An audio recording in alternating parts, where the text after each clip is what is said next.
Welcome to the RPG Talk Show. My name is Daniel Ivey, and this is John Welker, Vice President of RPG Research. We're a 501c3 nonprofit organization dedicated to the research and development of role-playing games in all formats and genres for all players. Yes, and we utilize this research to achieve recreational, leisure, educational, and therapeutic goals. Today's main topic is going to be education. Yeah. And after Traps and Riddle, we'll be unboxing a couple loot crates. But first, let's go to just chatting. Before we get into the Renfest today, Yes. you have a new symbol on your hat. Yes, I don't know if anybody can actually see this, so I'll move it up closer. Mm-hmm. Is that good? Yeah. All right.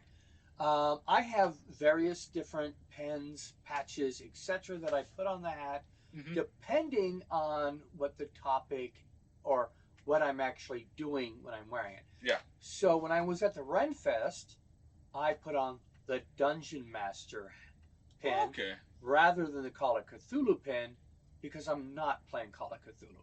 Okay. Do you have a Vampire the Masquerade pin? I should. You should. But I don't. What I have, though, I have fangs. You have fangs. I have fangs that I put up here. Okay. Oh, that's cute. That's cute. Yep. And when I'm doing Call of Cthulhu, for certain parts, I put the fangs, 2 of them there, because it's the symbol of one of the Call of Cthulhu cults. Do you know which one? Yes. Are you... Spoilers, darling. Okay. No. Okay. So, you mentioned that you were at the Renfest this weekend. Yes. Yeah. We got called up at the last minute. Seems like a trend for you. It is a trend for me. Hey, John, can you rescue this game room? I've had that happen to me twice. The biggest and the first one was the... Spokane. No, it wasn't. Spokane was the second time. Okay. The first time was WorldCon. Now, WorldCon is the biggest science fiction convention in the world, and they're responsible for the Hugo Awards. And they move around from city to city in different countries all over the world. Okay.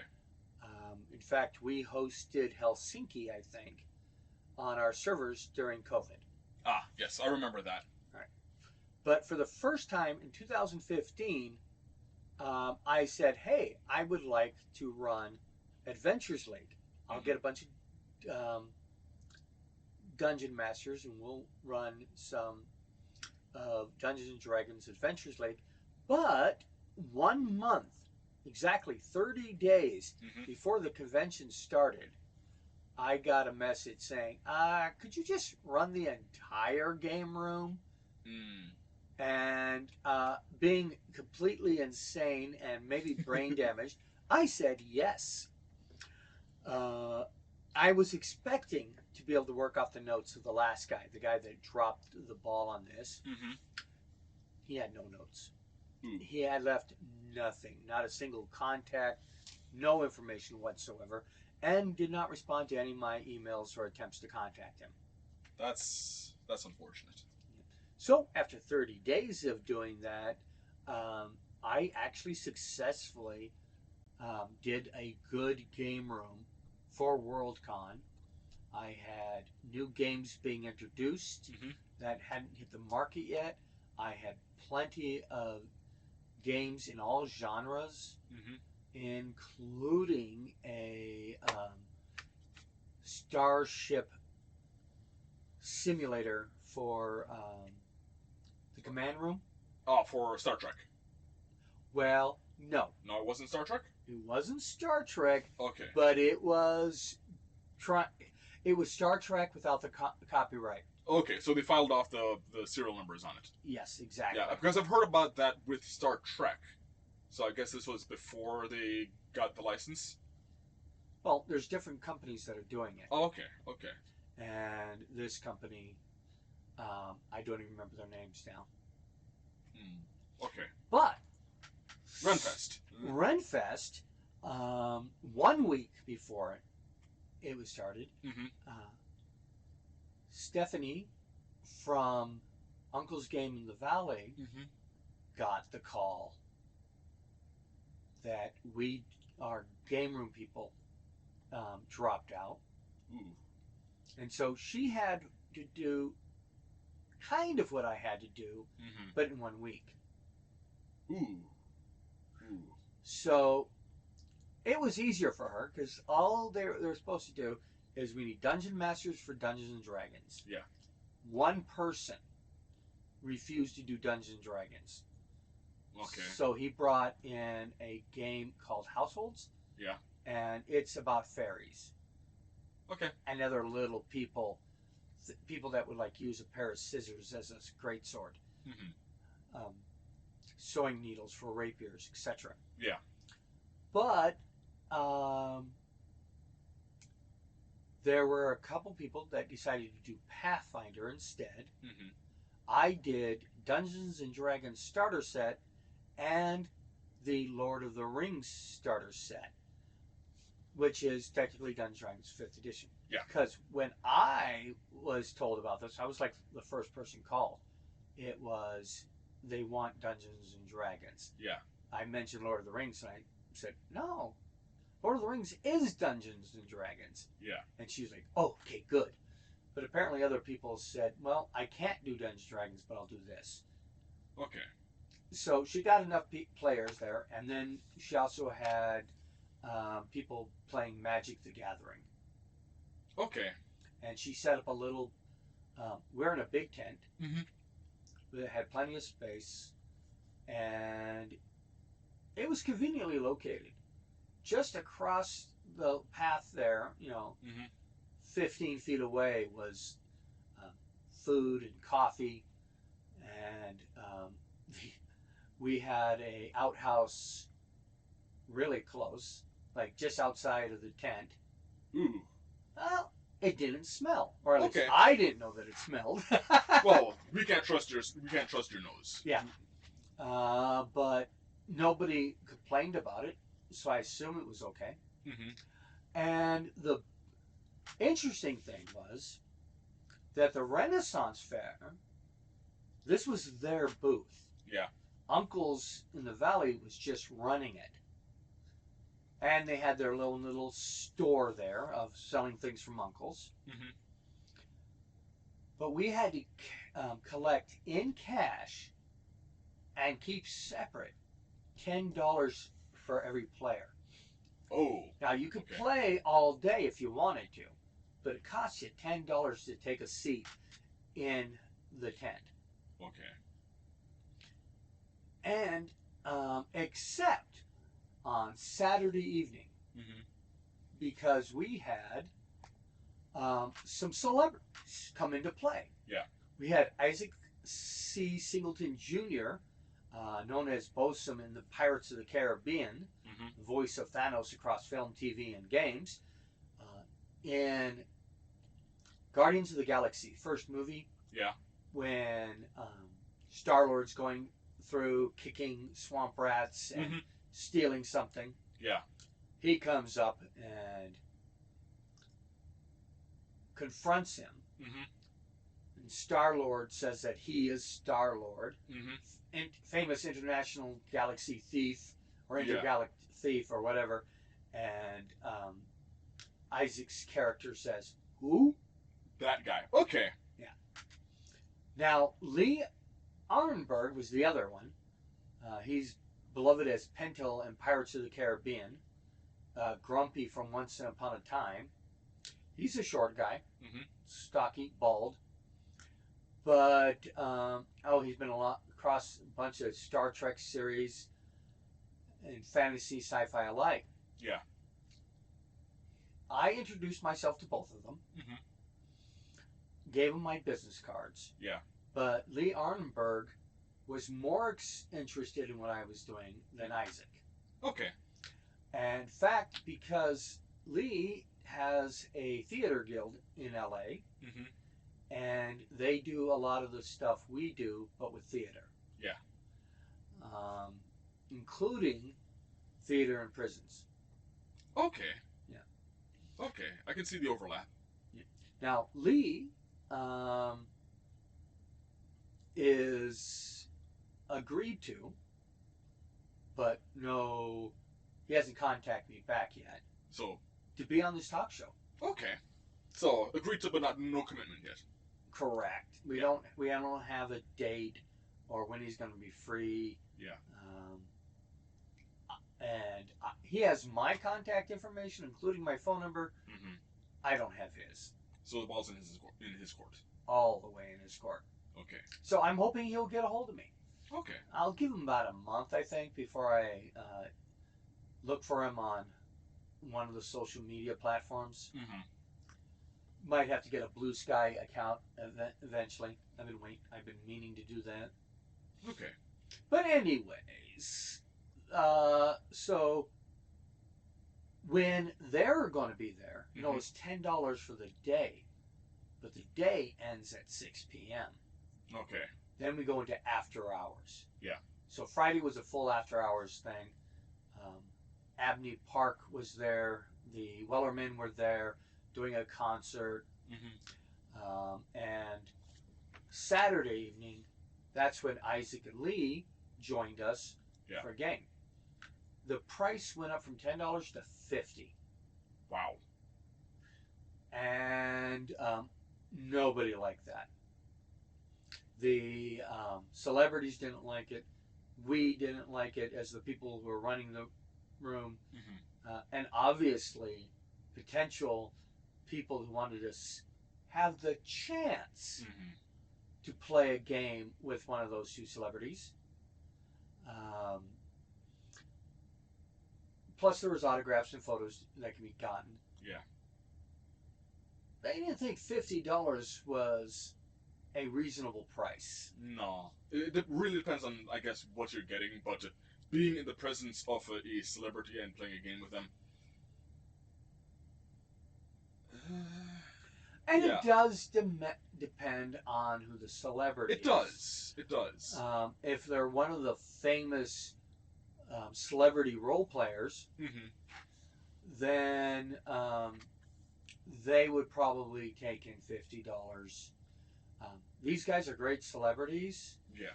But I don't think either of them has done a starring role that I'm aware of.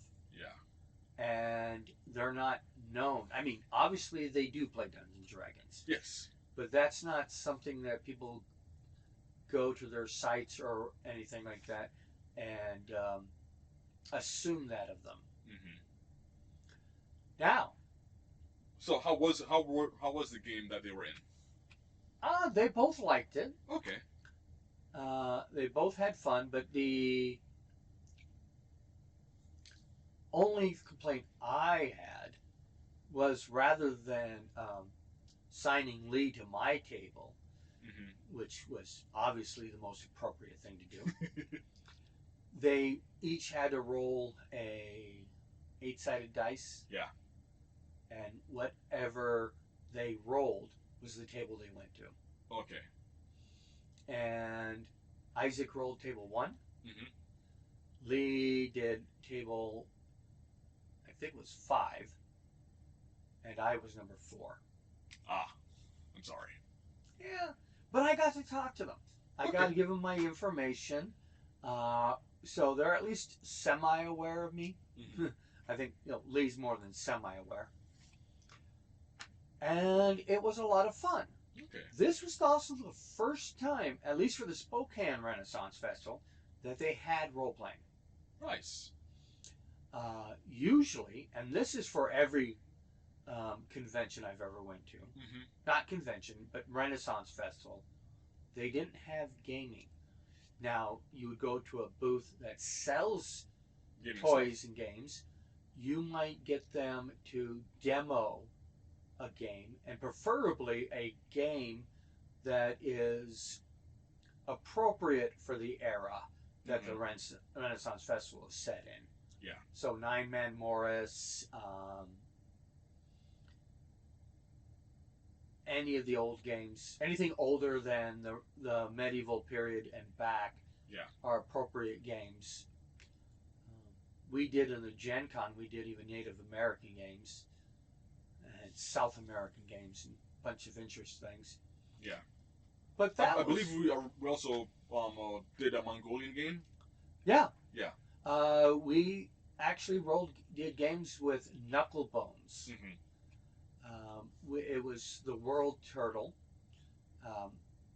which means you have to make out the shape of a turtle with all these different colored knuckle bones, and the objective was to collect, and you had to roll knuckle bones. Now, knuckle bones, actually made from sheep knuckles, not human knuckles like I always thought, are basically die 4s.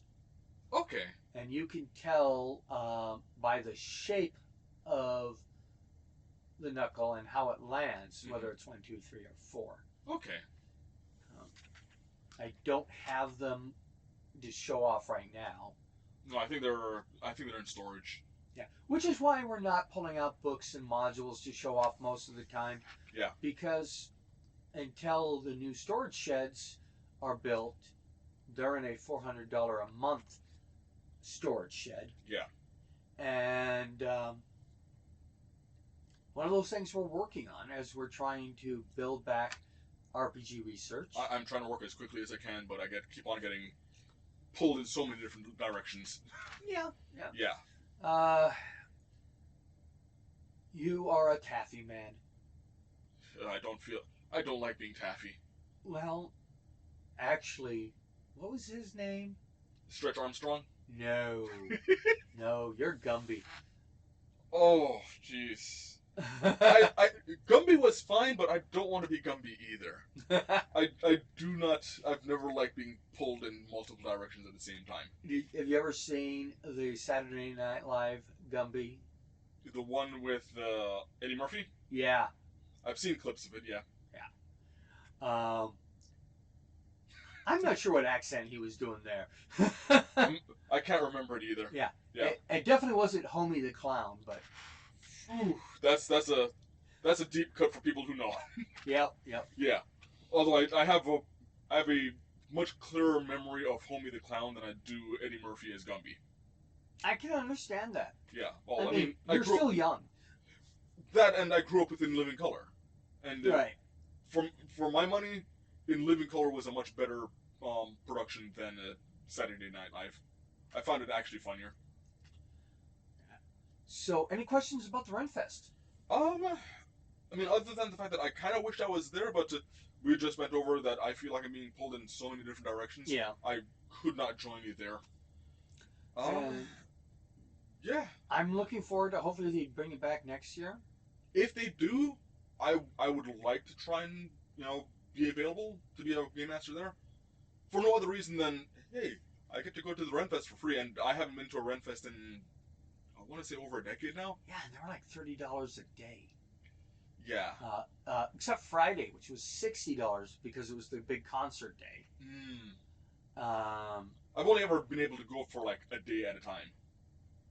But I need money to spend because it's me at conventions. I did not actually spend money on anything but food.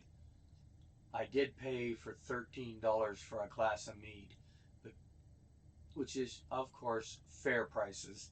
Yeah. I mean, I know I can get a bottle for the same price. I could have brought my own for free. It's well, unless they're checking alcohol coming in. Not for the vendors. Ah, okay. My first day, all I had to say was, I'm a vendor. And they asked me where. Mm-hmm. And then they had me follow a golf court and park me like as close as humanly possible to my tent. Mm-hmm. And then the next day, they told me to park in the exact same place. Yeah. And then as I was getting out of the car, somebody else came back up and says, nope, nobody can park here. So I had to move over to a further away spot, which was okay, but it wasn't that perfect parking spot I had. Yeah.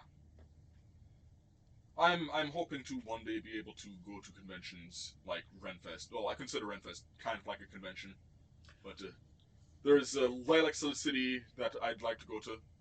And How well, the cities. Are you going to be here for the Halloween one? Where's that? We have a convention for, let's see, Spokane Halloween. Mm-hmm. I know there's Expo. Scarywood. No, Scarywood is not a convention. Yeah. It's just going to the, um, what do you call that place? Amusement park. Yeah. Designed for thing. But Halloween Expo, or um, the, it's, oh, you won't be here. No. By the way, I'm going to be heading down to Florida for.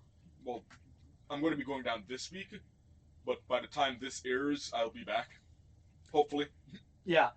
So October 18th and 19th is the Halloween Expo. Yeah.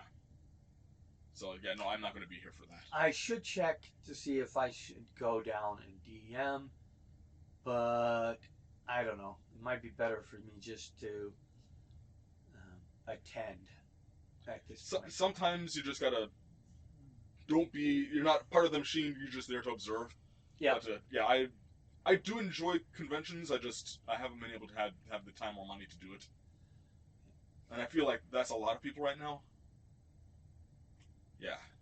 I have a friend named Irvin. Mm-hmm. He's technically a volunteer, but he's never came in to do anything, the training or nothing. Maybe he came in for a little bit of training. I don't remember. Okay. But he specializes in kid games at Uncle's in the Valley on Saturdays. Yeah.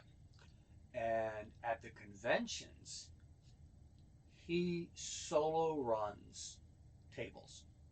Okay. Like, he can have 4 or 5 tables simultaneously that he's running. Mm-hmm. And he goes from one group to the other group to the other, and just tells the story and runs it all. Mm-hmm. So that's fun. Okay. He's a professional GM. Okay. At the Renaissance Festival, Mm-hmm. we had another professional dungeon master beside myself. Yeah. Everybody else was just good dungeon masters. Mm-hmm. But one other person. Now, a lot of people had plastic minis and terrain. Yeah. I did not, because all the games I was running used standees. Yeah. And flat maps, and I was running rules as written for those, Mm-hmm. as opposed to trying to punch it up. Yeah. This is one thing that I feel like we try to get through with RPG research, where you actually don't need all that much to run a game. Now, is there a benefit to having the glitz and glam of like, oh, we've got physical terrain and minis and painted minis and whatnot? Yeah, those can be great, but it's not needed. Well, especially if you look at the Lord of the Rings and what is the other one called? The One Ring. Yeah. So you have the Lord of the Rings and the One Ring, and it doesn't matter the specific distances. Mm-hmm. You take a stance. Yeah. Forward, open, defensive, and rearward. Mm-hmm. Now, rearward, you're going to shoot arrows. Yeah. Or throw spears. It's range combat. And you have to declare your distance. If you're forward, you have advantage on all your attacks. Mm-hmm. But so does the enemy that you're fighting. Yeah. If you're open, then not a lot of differences. Mm-hmm. Defensive, you and the enemy have disadvantage on attacks. Mm-hmm. Because you're being more protective. Yeah. And each segment, each of the stances has a special bonus that you can do. Mm-hmm.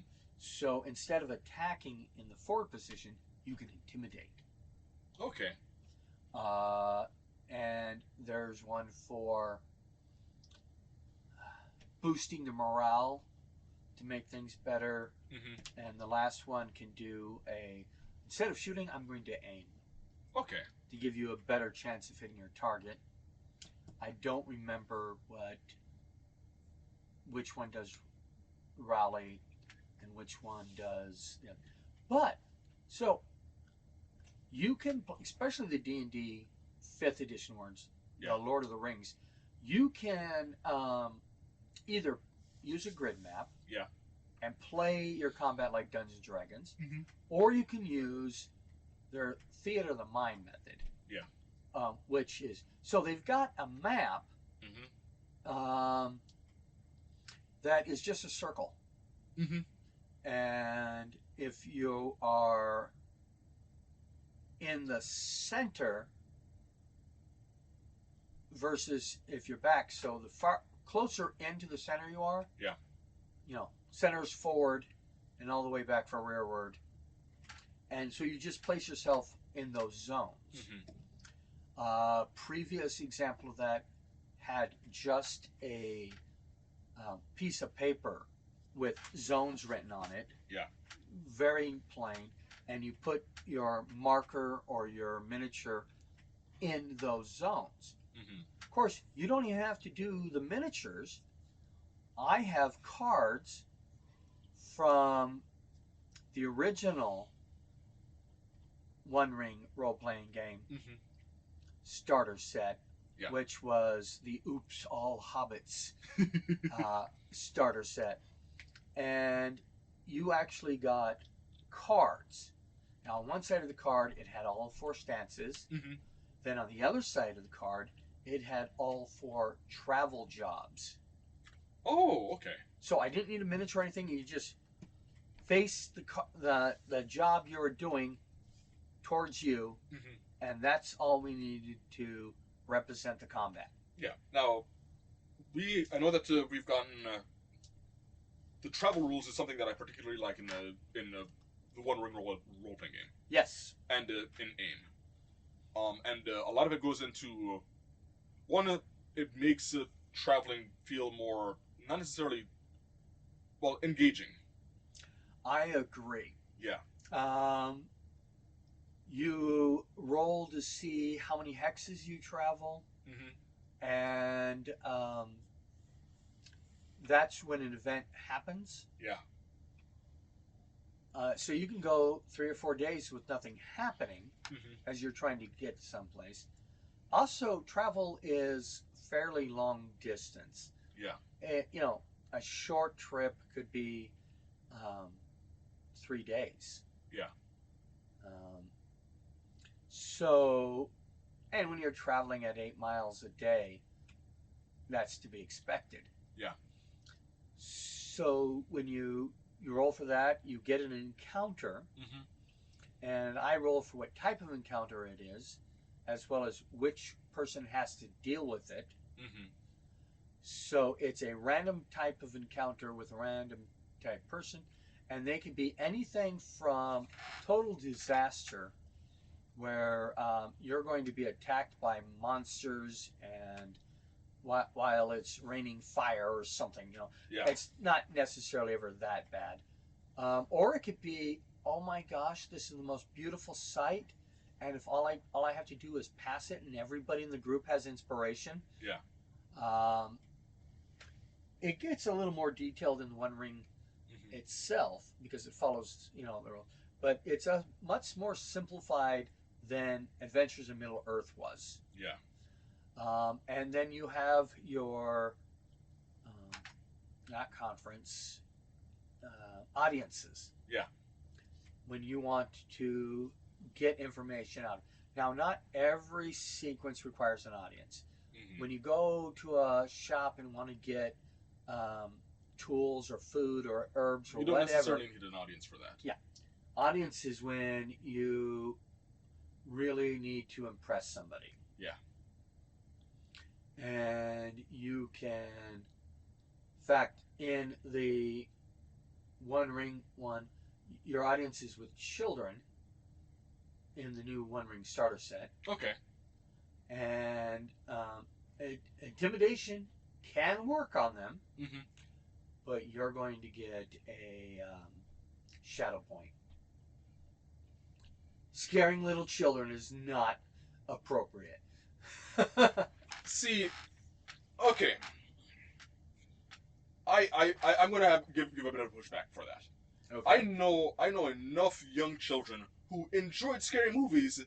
It's just they weren't in actual danger, but they like being scared.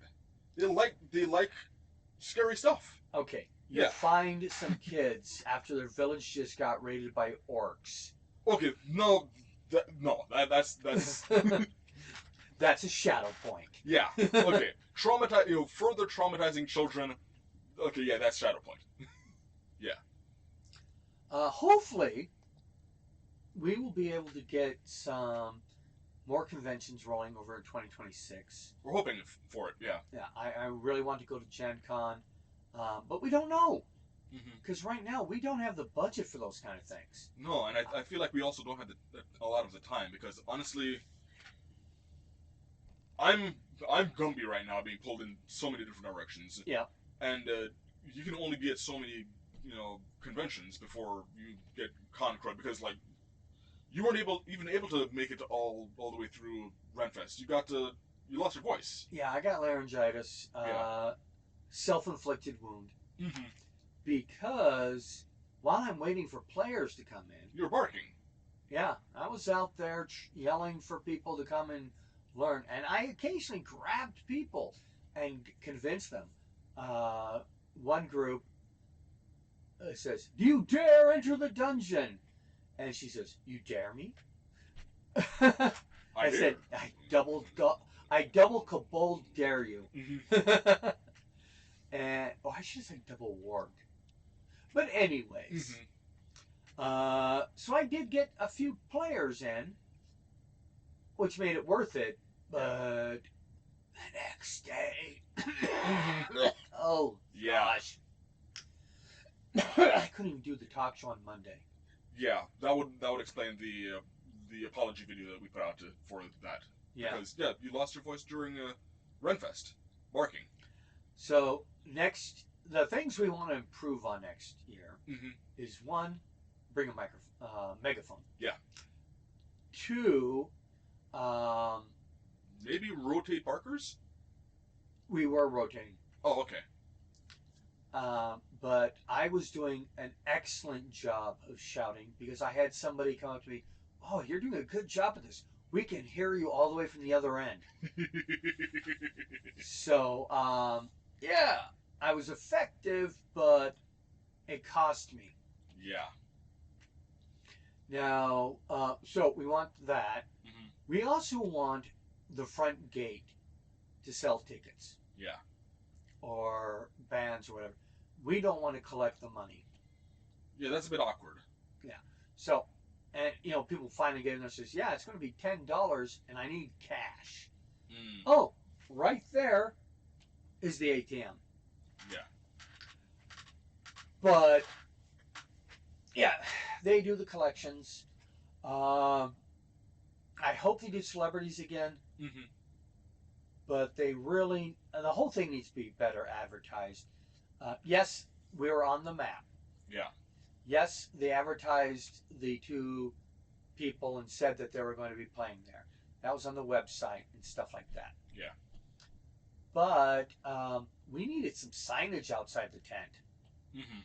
And more than just Uncle's games. Yeah. We needed like role-playing games and magic here. Yeah. I also think if I'm going to be playing till 11 o'clock, I should bring a tent. Yeah. I've had a couple of friends who've done the Renfest gigs, and from what I've heard, it can be some very long days. Yeah. So I really want that homeless tent you showed me. Oh, so the backpack. There's a backpack that kind of expands out. I believe it's made in Germany. Yeah. Where they have a solar panel on top, and you can just climb in, and they make it for homeless people. And it's a lot more I guess. Nothing feels more homeless than being at a renter's fence full. Yeah. Well, I think that's part of the appeal, where it's like, oh yeah, we're a roving band of miscreants, and we're coming into town, and yeah. Yeah, Feel like a vagabond. the Fools Guild. Mm-hmm. The leader of the Fools Guild had a tent directly behind his Fools Guild tent, so he can sleep and be there. I think I could have seriously thought I don't need a tent. Yeah. If we set up the same way, I just need to bring in an air mattress and a sleeping bag, and I can sleep right there in the game room. Yeah. After these messages, we'll be right back. Welcome back to the RPG Talk Show. My name is Daniel Ivy, and this is John Welker. Today's main topic is education. Yes. Specifically, how we utilize role-playing games for educational purposes. Right. And one of the things is that we can basically use role-playing games, and some games are better for other topics. You want to teach hard science? Yeah. Then do The Expanse. The Expanse, yeah. If you want to do chemical formulas, some of the other role-playing games might be better choice. Yeah. Now, before we go too deep into this, I want to talk about like the mechanics of learning, because education is all about teaching people, and I know I have a better for the audience. Let's discuss what are some of the hurdles that educators have with teaching. Well, there's long-term and short-term memory. Right. And trying to get things to stick in their memory beyond the load and dump method. Right. Where I get all the information from the teacher, I take my notes, and then as soon as the test is over, I don't even know what topic I was on. Yeah. So there's that's one of the issues that we've come across. One, as people who just like learning and watching educators, where it's one thing to teach for regurgitation, it's another thing to teach, to learn, and have it be retained. Right. And we've come across a couple of things that turns out role-playing games kind of are really good at, that will help with memory. Right. That being one. You're able to visualize. Yeah. When you associate a memory with particular images or smells, depending on what you're trying to remember, you're better able to remember the Pythagoras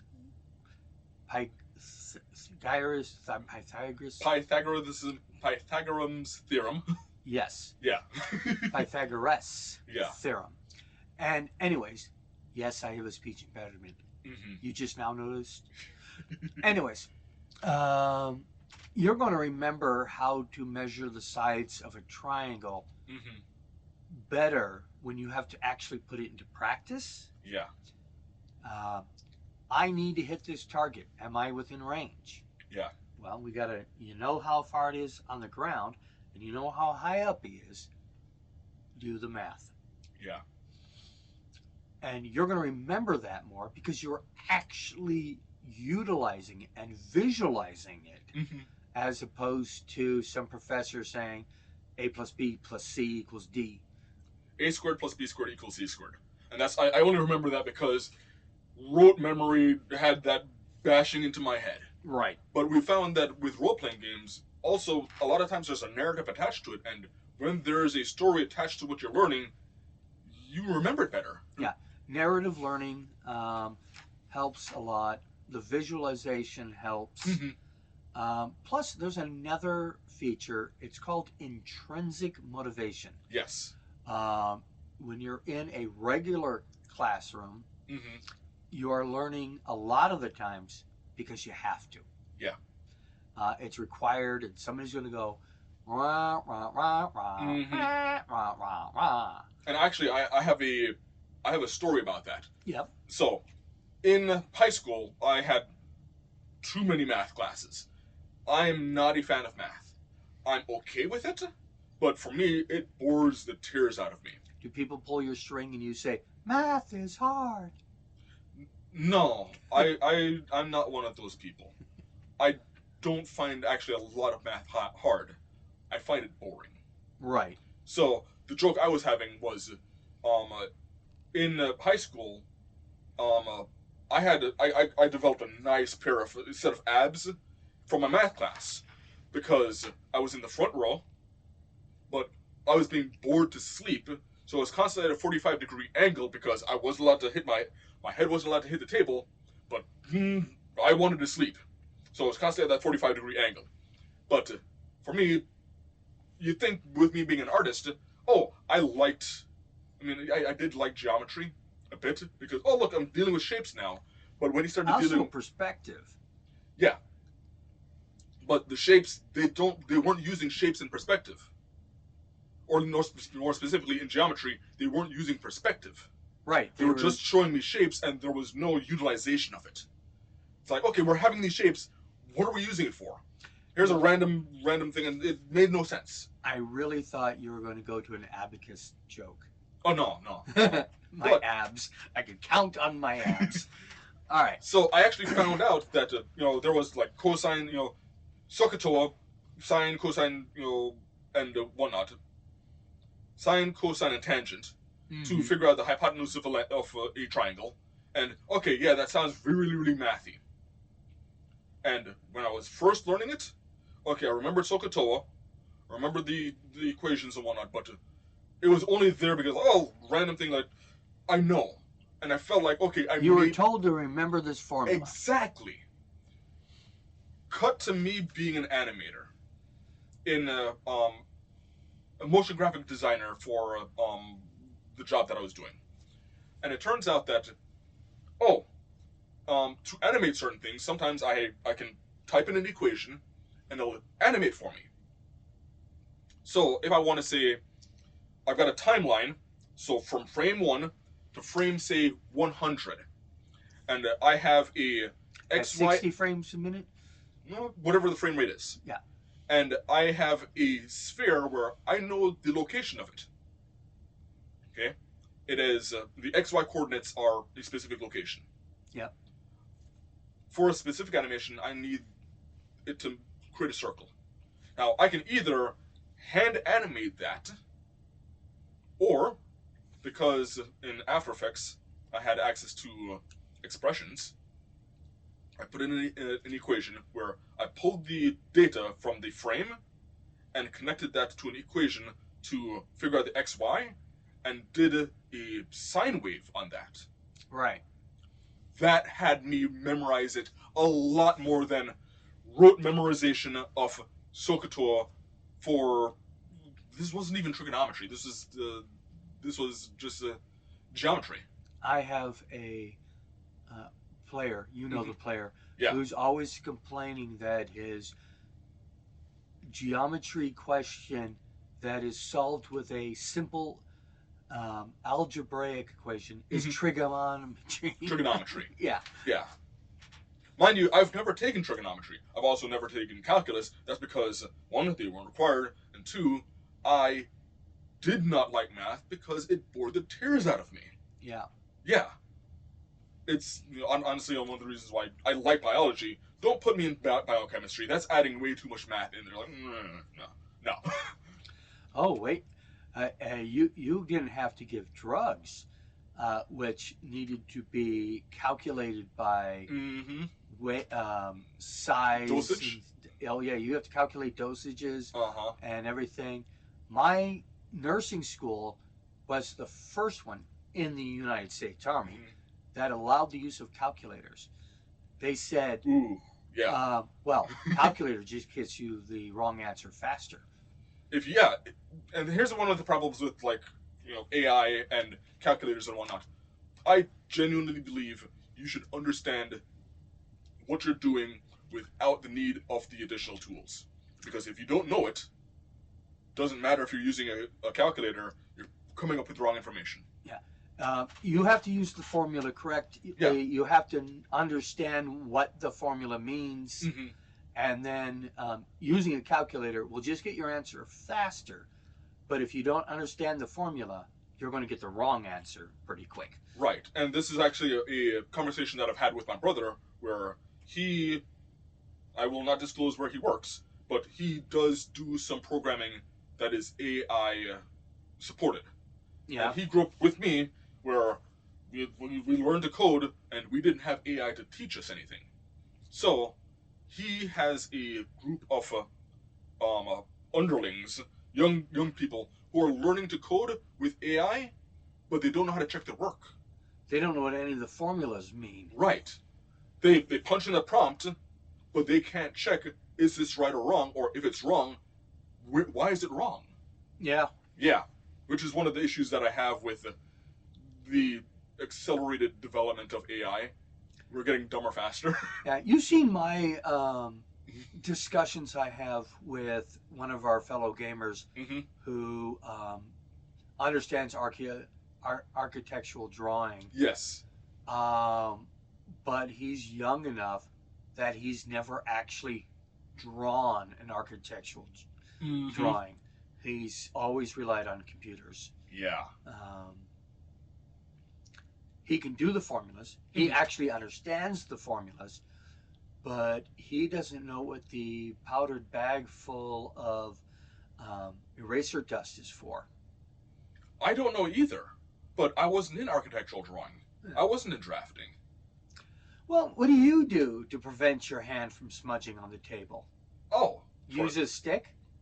Okay, so to stop my hand from smudging, I have a couple of techniques. One, there's a glove that I can wear that, is a specific material. Or I place down a piece of paper and I rest that. Or sometimes, if I have to do it quickly, I'll place my pinky and, I'll use that to separate myself so that I'm not actually, dropping my hand down. There's a bunch of different techniques that I use. I'm guessing the dust is for that? Yeah, the dust is so that you can have your hand going over this huge area without causing rubbings. Yeah. I had to learn to use a pencil sharpener and then use sandpaper to get the tip I needed. See that? I didn't use sandpaper. One of the things that I used to do was, and this is a part of art, I would use just standard paper and do shading tests, and that would get me to the point that I needed. Yeah, the sandpaper just does it more efficiently. There were all kinds of tools and techniques that a person who's only done on the computer has no idea of. Right. So, back to the role-playing games. Yes. This is going into a lot of the intrinsic motivation, where now that you're actually using it in something that you care about, right, then the information starts to stick. And when you're playing a game, you might not even realize that you're learning stuff. Yeah. So there's an article, cbr.com, which is comic book resources. Yes. Yeah, we were having a discussion on all the different things that CBR can stand for. Yeah. So their article is 10 ways D&D can be used as an educational tool. And I will preface this says most role-playing games can be used as an educational tool. Yes. Even if that education is, don't do this, you're going to jail. Yeah. Now, I'm curious, you said 10 things? 10 things. There's one on there that is in my head right now that I want to see if they show up. Oh, well, that's a good thing. Okay, so the first one is dice rolls reinforce basic math skills. Yes, it does.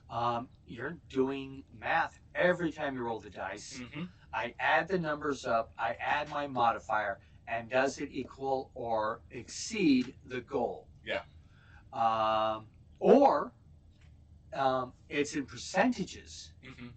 So, like Call of Cthulhu, everything's in percentages, and you want a smaller number, not a larger number. And so that's the way to understand percentages. There's other things that will teach you fractions, etc. Depending on the game. Yeah. Basic math, dice and rolls, is the simplest example of it. Roll 2 dice, add them up. Distance and movement rules boost further mathematical development. Mm-hmm. So now I need to travel 30 feet, which is 6 squares. Yeah. Or I need to figure out how long is it going to take my character to travel 3 miles. Yeah. Or how long is a league? Mm-hmm. Which we've talked about. I would like to I would like to help push the reintroduction of the concept of leagues into role playing games. Yeah, especially teaching old math Mm-hmm. has some value. Yeah. Especially on a historical point. Mm-hmm. Although I do feel like we have to we have to do a better job of codifying exactly what a league means, because there's 50,000 leagues under the sea, which is a lot of nautical leagues, but there's also on non nautical leagues. Yeah. There's a bunch Land. of for land. I don't know how it is with air. They may use nautical as well, but the term league has a bunch of different definitions as well. And for me, when I talk about leagues, I'm specifically talking about the amount of distance you can travel walking in 1 hour. Right. Yeah, there's a ratio already there. As opposed to, for me, if I'm playing you come across a farmer, he's asking, you guys ask, where's the capital? He's not going to tell you 15 miles that way. He doesn't know what a mile is. 5 leagues that way, 5 hours. Yeah. Yeah, he knows there's 24 hours in a day. Sun went from here to there. 5 hours that way, 5 leagues. That it sounds more immersive. Right. Yeah. Nautical leagues tend to be longer because the boats travel faster. Yes. So distance movements. This is also where the Pythagoras theorem comes in play. Yeah.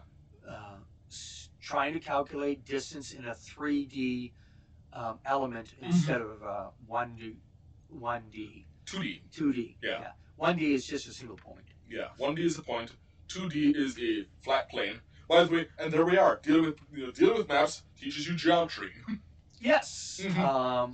Also, dealing with maps can teach you the difference between a crow flies, which is a uninterrupted distance from Straight point line. A to B, Mm-hmm. not including terrain at all. Yeah. Then you have, well, how far is it when I have to calculate a winding trail? Right. What happens when you have to make corners? Mm-hmm. Yeah. I used to do it with calipers. Calipers. Yeah, so a caliper is got 2 prongs on it. Uh-huh. And you put one prong on a point, and you stick the other one down on the other point. So this is 10 feet on our maps. And then I go, so I stick it down like that, showing 10 feet. I rotate it. You walk it. And I walk it along. And as I go around corners, okay, I'm just counting how many times I flipped the caliper. I was doing that with compasses. You can do it with compasses. The difference between a caliper and a compass is that a caliper doesn't draw. Ah, okay. It's only a measurement tool, not a drawing tool. Well, so you can do the exact same thing with a compass, but be careful because you're probably putting a dot of graphite every 10 feet or however far that caliper goes. So I'm actually specifically thinking of a tool where at home where I have a compass where you can switch out the pencil for another point, and now I guess it turns into a caliper. Exactly. Okay. And you can use calipers for interior dimensions as well as exterior dimensions. If you want to know, well, how tall is this pipe? Yeah. What can I run through it? You don't want to take a measuring tape, put it on the top of the thing and measure to the bottom. You want the interior dimension. And calipers is an easy way to do that, and then put it down on the measuring thing. Okay. So, hey, I taught you something. Yeah, yeah. Okay, So, educators. Oh, I think that went too far because that went down to 8.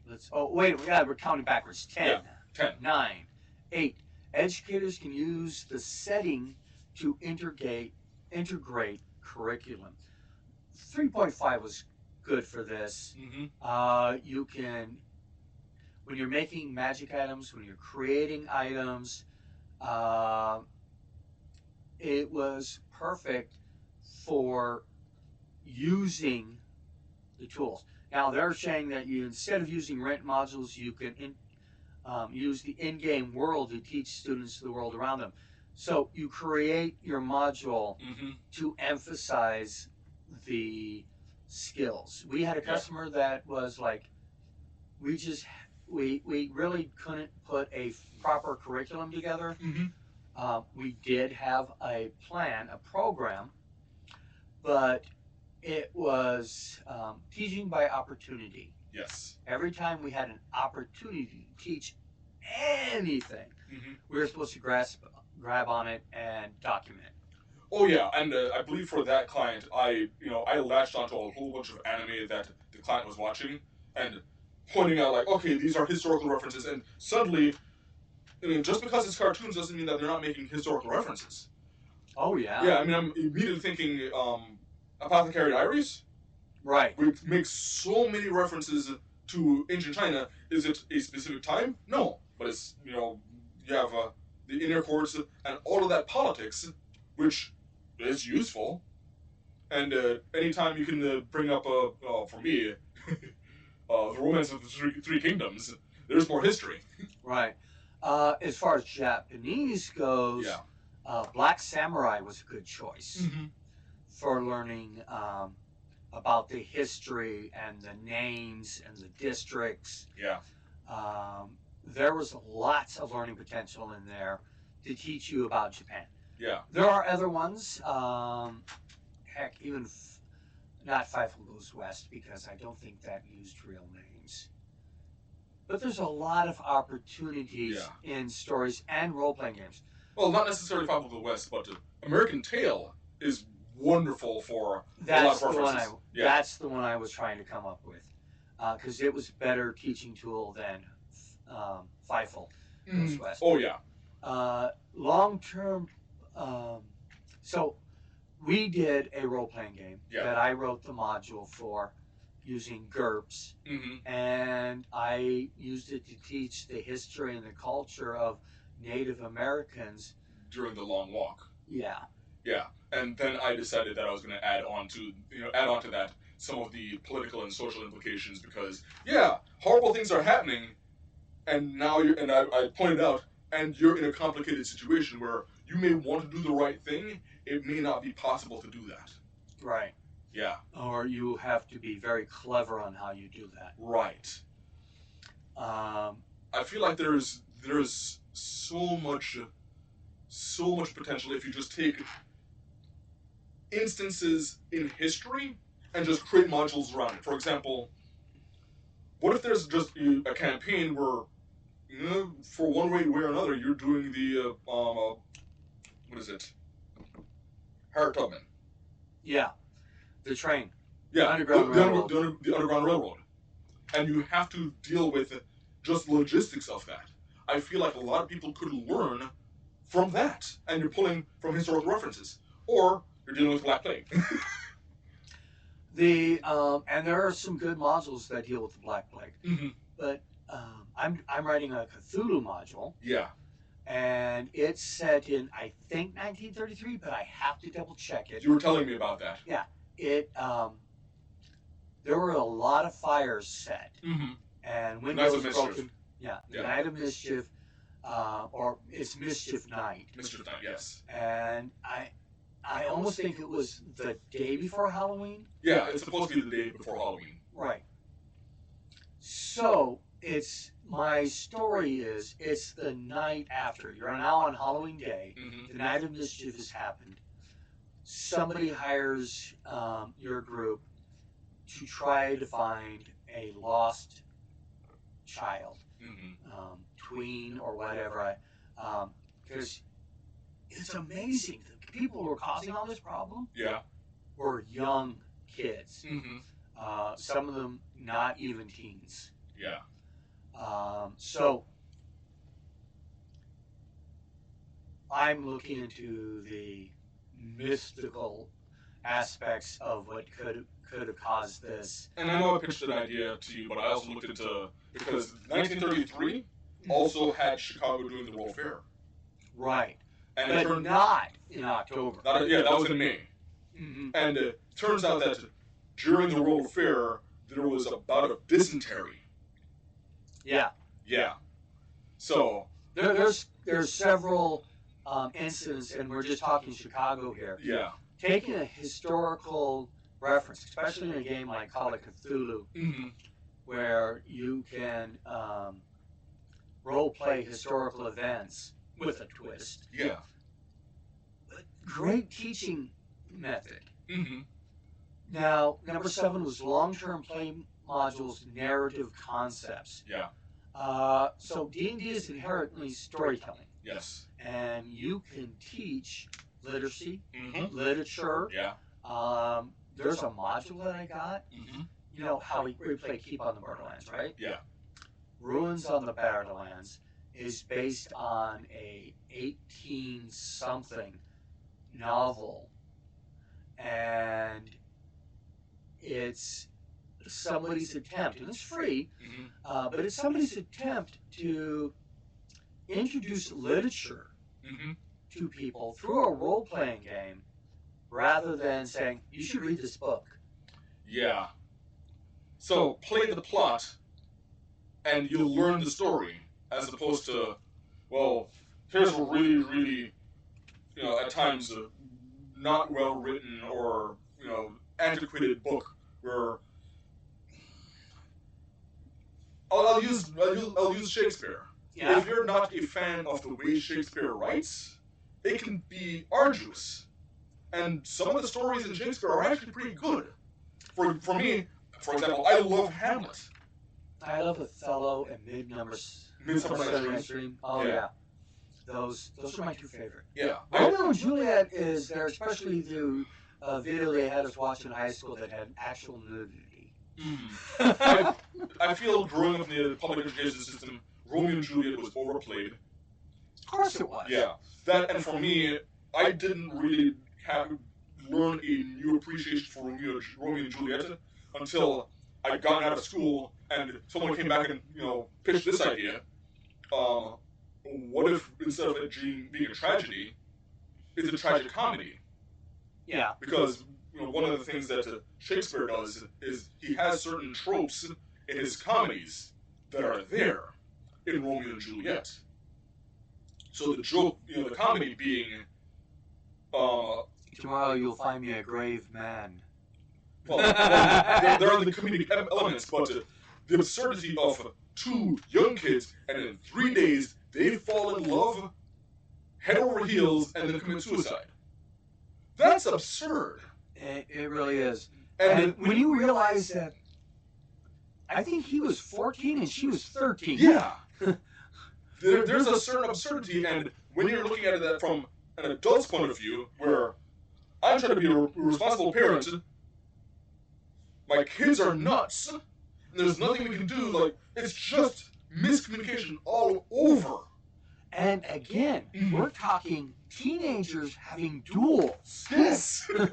That's ridiculous. It is. I feel like Romeo and Juliet works better as a dark comedy. Right. Yeah. And you Or a can tragic use, comedy. Yeah. Yeah, you can use a role-playing game to do that. Mm-hmm. My best Shakespeare book Mm-hmm. had a side panel Mm-hmm. on each of the pages explaining, well, this word here means this, and the background behind this event was this. Yeah. And it gave you all that extra layers, which is easier to do if I'm running a Shakespeare role-playing game, Yeah. to point out all those things, instead of just you read the stuff and you're like, what does these words even mean? Mm-hmm. That, and I feel like, and this is kind of part of public schooling where they have to do certain censorship. Yeah, public school does a lot of censorship. if you're running, if you're teaching Romeo and Juliet or honestly any Shakespeare, and you're like, oh, this is fine art and whatnot, and then you're avoiding just the massive amount of penis jokes. Right. Shakespeare had a filthy mind. Oh yeah. Yeah. And you can really see it when they do R-rated versions of it. Mm-hmm. Which, when I was a teenager, I wasn't thinking that I'm looking at a 13-year-old naked girl. Yeah. I thought of her as my age. Right. Now I feel, ew. And I feel like that, especially with young kids, there's a certain disconnect of like this is highbrow, and they're avoiding all of like the snickering jokes that are there in a lot of literature, a lot of fine art. No, it's a lot of times it's lowbrow. Shakespeare was meant for the masses. Okay, so going back to the use of the role-playing games, we are looking at learning. You can use it to learn to write a play, how to write stories, how to make an arc, character growth, understanding the hero's journey, all of these literary devices. In fact, in the Dungeon Master's Guide, they have a chart to fill out, and one of the questions is adventures versus, which you replace it with man versus. Yeah. And you get all of those categories: man versus nature, man versus God, man versus man, man versus self, man versus existence, man versus fish. So all of these things are something that a person who is playing the game might not even aware that they're learning this stuff. Yeah. I've seen ones that focused on music. I literally can teach almost anything with a role-playing game. Some of them are a little harder, especially the hands-on stuff. Yeah. But you can do hands-on stuff. That's where LARPs come into play. All right, number 6. In-game rewards can incentivize good behavior. Now, we do that. Well, and I wanted to mention that we're not talking about behavior modification. We do behavior guidance. Exactly. Yeah. And it has gamification in there, like, oh, you do this, you get experience points. You do that, you can get some treasure. Yeah. There's also some games that have penalties for bad behavior. It's one thing to say, if you break the law, the cops are going to come get you and you're going to go throw in jail. It's better to have, oh, you do bad, you gain shadow points. One of our GMs for RPG Research is doing a thing where as long as you stay good and heroic, you get the standard healing methods that are available. But if you lose that contract with your BAT or your oath, then you go to a much stricter method of healing. Yeah, it goes into gritty healing, I believe. Yeah. Yeah. Takes a week for a long rest for healing. I did know that when I'm doing a gritty healing campaign, which is why I have 4 out of 5 players that are healers. Okay, so I will say this much because this is where I'm playing the Necromancer, which has a single level in Cleric. I wasn't thinking, oh, I'm doing this single level in Cleric because of gritty healing. Yeah. I'm sure the 2 paladins thought that, and maybe the druid with a level in cleric. I suspect the druid can heal without having a dip in cleric. Yeah. But the choice of double dipping on a healing class may have been because of that. Yeah. Specifically with that player. Min-maxing is not actually bad. No. But it can be bad if you don't have a personality. Yeah, it can be limiting if if you're trying to play the system as opposed to playing the character. Min-maxing is the Incredible Hulk without Bruce Banner. Right. Okay, gameplay requires problem solving and decision making.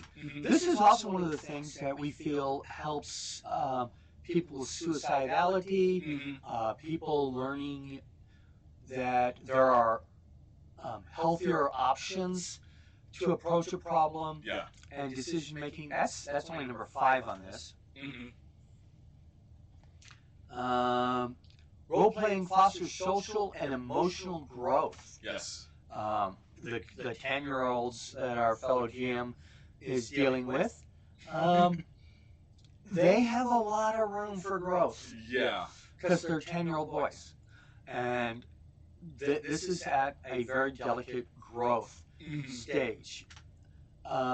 This also gives you a chance to take on roles that you might not be able to do in real life. Yeah. And try out personalities. Try out, well, I'm questioning things about myself. I had one of the players at the Ren Festival who said he found out he was bisexual through role playing. Oh, okay. Because he never allowed himself to look at that side of his personality. Yeah. But when it was a safe place in his role playing group to play someone like that, and then he's realizing, no, this is really actually a part of me. Yeah. Teaching people social rules, teaching people to stand up for themselves, to gain those confidence. We've even taught people to not get over, but mitigate their agoraphobia. Agoraphobia, Agoraphobia, yeah. No, it's aggro. It's the fear of gaining enemies. I've seen people who have that. Stories can help with overcoming adversity. You have PTSD as an example of using role-playing games for therapy, but also just educating people on those tools to overcome certain hardships. Yeah. One of the ways that I've tried to teach some people, one of the best ways to get over the feeling of helplessness is pick one person and help them. Okay. This was actually in the comic books. Somebody was being overwhelmed by an emergency situation. It was a superhero. And I don't remember if it was Spider-Man or who, but the elder superhero says, just save one, and then go to the next one. Yeah. Don't worry about the big picture. Yeah. Just save one. Sometimes you can't affect the big picture, or you can't affect the big picture while you're staring at it. Yeah. Yeah. Okay. What's next? Everyone deserves a break. Ways to using tools students can continue to get a break from standard academic programs, to have that intrinsic motivation. It's so much more fun to play than it is to study.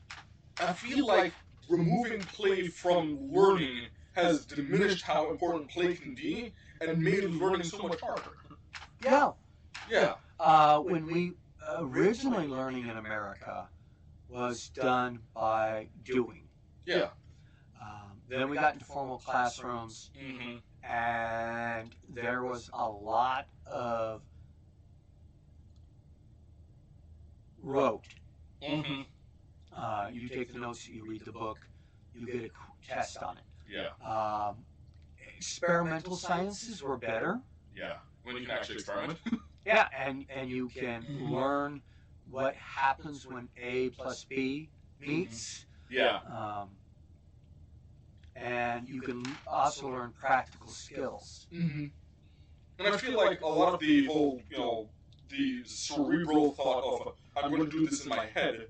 I've seen this in practice where someone will have an idea in their head and it'll work in theory, and because I've actually done it, like, I know how that thought pattern works. Test that out. Right.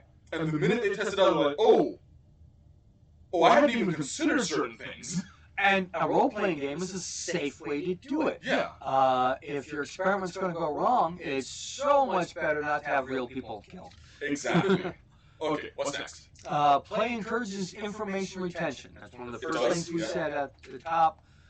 Positive experience rather than neutral or negative ones fosters continued desire to acquire new knowledge.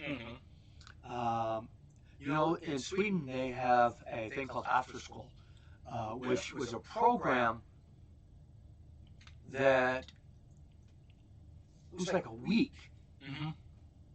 You you had to use your foreign language skill during the entire week. Nobody would speak to you in Swedish.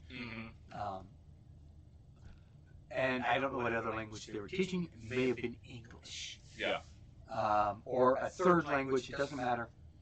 But you also had to deal with money handling, crafting.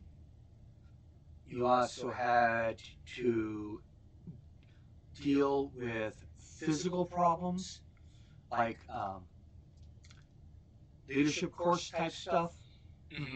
And they learn so much more in that 1 week than they do in the rest of the year. Yeah.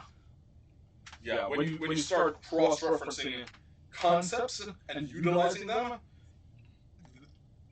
it's one thing to learn the one thing, but when you have it in context of so many different things, you make more connections. And that's part of it being retained. So I would like to kind of switch from the huge list of everything you can learn through a role-playing game. Did we get to one yet? That was one. That was one? Okay, so before we go on, this is just one of those things where, like, I've come across this before, and I'm sad that they didn't continue the tradition of it, but playing Dungeons & Dragons literally taught me certain SAT words. So, I know what Constitution is because of role-playing games and dexterity. So, to that point, they talked about learning language and literacy. And part of that literacy is confronting words that you don't know. I tell you trebuchet, and you don't know what a trebuchet is. Well, I'm going to show you a picture, and we're going to utilize in the game. What's the difference between a trebuchet and a catapult? Right. Yeah. And why is it in French? Why is it in French? Because, these people made that one, these people made that one. There are ballistas and all kinds of words, construction words that use, like castellan, and it's such an increase in vocabulary. Yes. You know the only thing that teaches vocabulary better than fantasy? What? Science fiction. Yeah. I now know words because of science fiction that when I see it in a show or something and they make mention to these references, I can say, oh, I know what that is. I have it better where I come across it in real life and realize that's a real thing? Yeah. So Star Trek, the Heisenberg compensators. So what are they compensating for? It's the Heisenberg principle. Yeah. Where the idea that measuring an object changes it. It's the Heisenberg uncertainty principle. Astral units. Yeah. There's an actual measurement for that. Other than Star Trek, because another really good one for that is Futurama. Futurama and I mentioned it earlier, The Expanse. The Expanse, yes. The Expanse teaches a lot of concepts. They will tell you the Kepler line. but they won't explain it. So you now have to look it up. Yeah. Now you said that there was one thing, kind of making a left turn before we go on to our next section. Well, I wanted to talk about some resources that are out there. So there is an organization called International Literacy Association. Yeah. And part of their group is the YMI, Young Minds Expanded? Inspired, Young Minds Inspired. Okay. And they have a whole section on using Dungeons and Dragons for literacy skills and education skills. Monstrous Adventures, building ELA, math, and creative skills, unlocking learning skills. They have programs here and curricula for you to use role-playing, and it'll even tell you, well, these are the principles, the little goals that we have for learning skills. This is how you can use them to fit IPA, individual. It's where you are special needs. Oh, I can't remember that. IPP. IPP. Yeah. Okay. Individual progress program. I don't remember what it means right now. My brain is gone. Yes. But there are all kinds of topics, and if you go to the link that you'll find with our show, there's everything about literacy to math, geography, all kinds of concepts, and they have the skills there, and they actually have videos for the seminars. Yeah.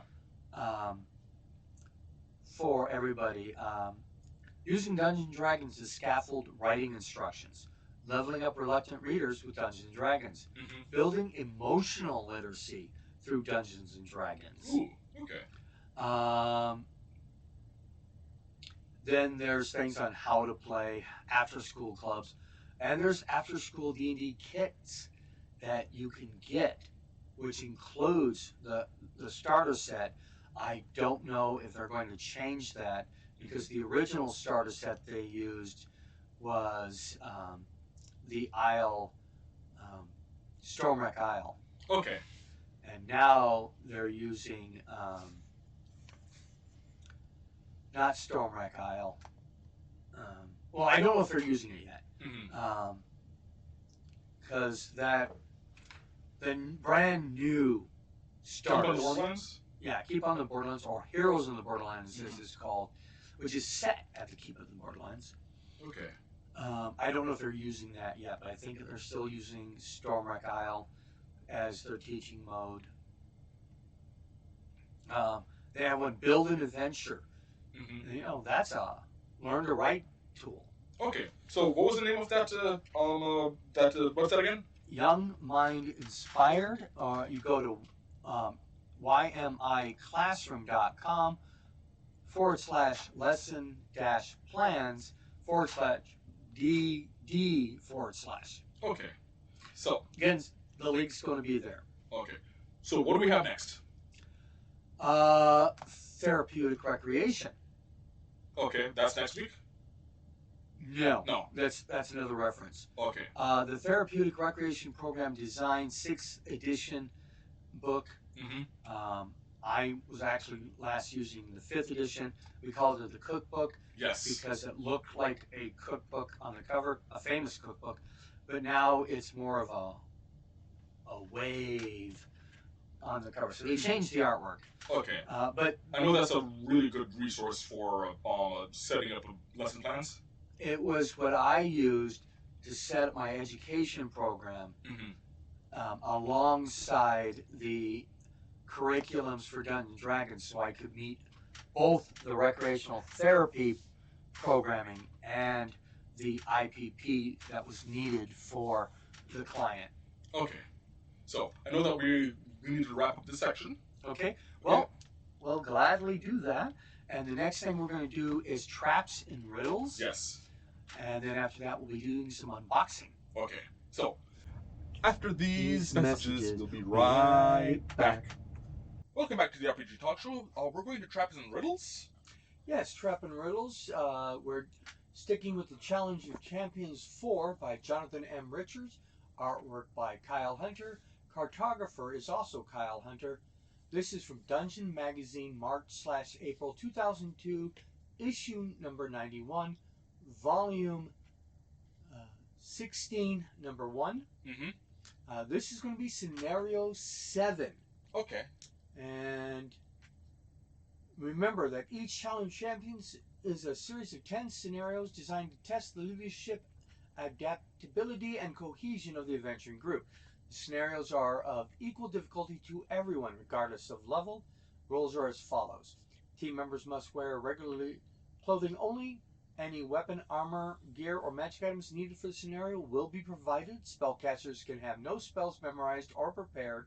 All spells used in the contest are cast through rings of spell storing, as this allows all spells to be cast at the same level and negate any advantage higher level casters have over lower level ones. Familiars or magical companions are not allowed into the contest, and the new rule is a hint can be given, but you lose half your points. Team has 15 minutes to accomplish each scenario, real-time minutes. Any game rulings needed will use the core 2024 Dungeons & Dragons rule set. So, tell us about your characters. So, I have Michael Wild Dog Serleon, who is a level 4 champion fighter. By the way, all the characters are level 4 for the purpose of rulings. We have Joannie the Firehearted Nyzanthar. She's an Evoca wizard.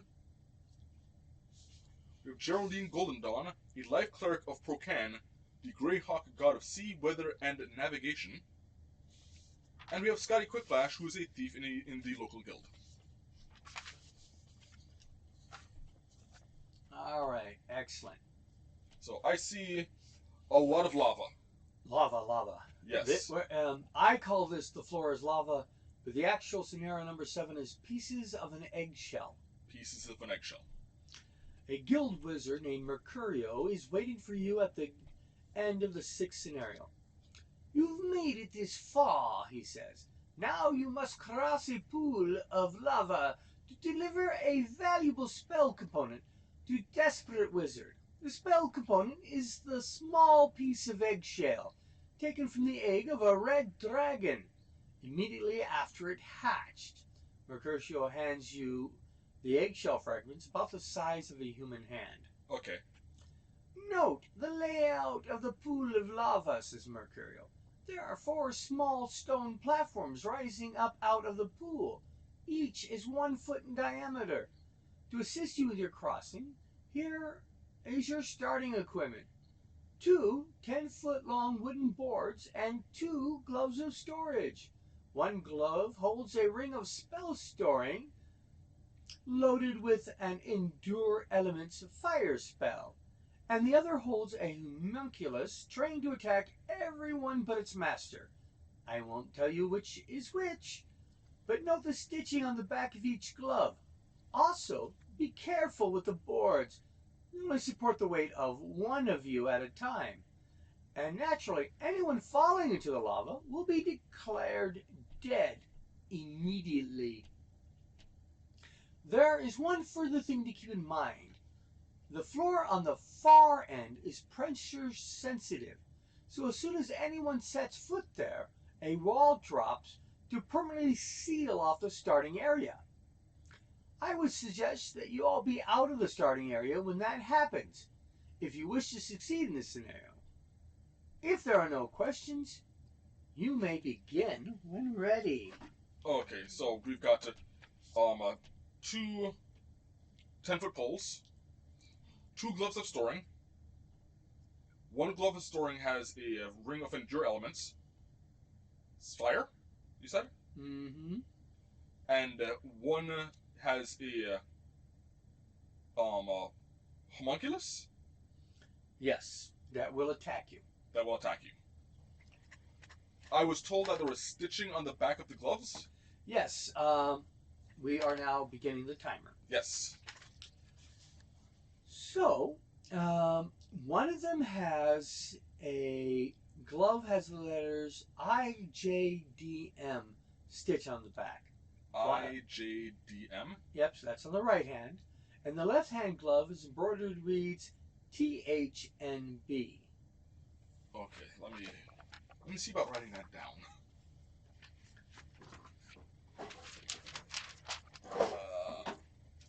Let's see here. You didn't keep the pencil you borrowed last time? I've been switching back and forth.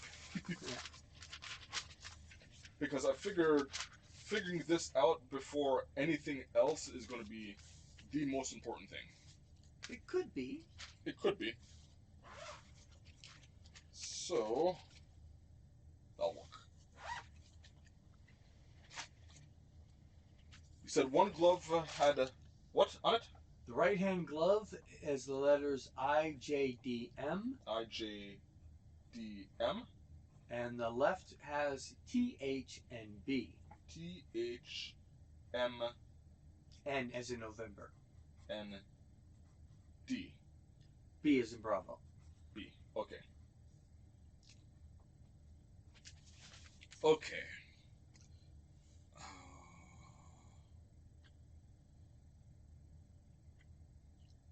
So, I was thinking whether or not there's an anagram here, but there's only one vowel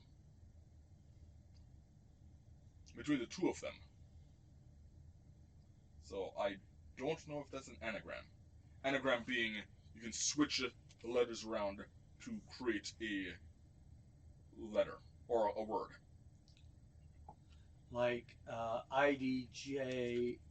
IJDM could be Jim D. Yeah, Jim D. Or D Jim. Yeah. But THNB, there's no word that can come out of that. Nope. So Not that I don't believe these are anagrams. Jeez. And I do not want to. I don't want to risk.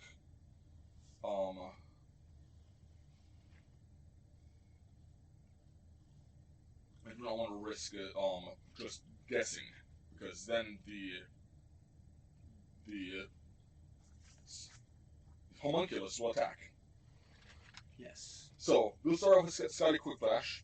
He's the lightest, and I know that we have to have everyone on that side and not waiting here. Mm-hmm. Well, you need everybody at least on the over the lava when the first person touches down on the other side. Right. So he's going to take the first 10-foot pole, and can he reach from the first platform to the They are 9 feet apart. They're 9 feet apart. Okay, so he will be able to reach. And so it's a 9-foot square? Yeah. Okay. It's 9 feet from the platform, 9 feet square, and then 9 feet to the last platform. Right. So he is going to place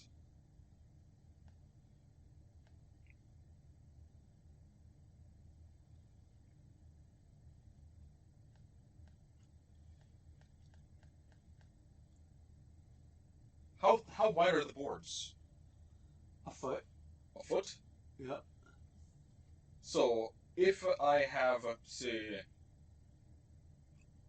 putting them both together and placing them down, I can reach. Would I be able to reach the first, let's call it step stool? Sure. Okay. I mean, if it's 10-foot pole, Yeah. you should be able to reach 9 feet. Yeah. I'm just worried about how stable. Which means you'll have 6 inches overlap. So 6 inches on the post, 6 inches on the other. And together, but I'm worried about how stable is it going to be on the platform.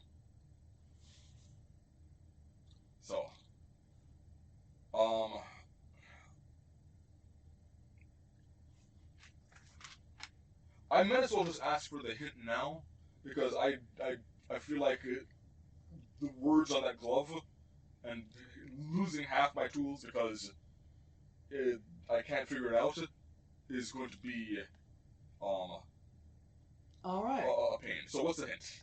The hint is the gloves are unnecessary for the task at hand. Okay. The gloves are necessary.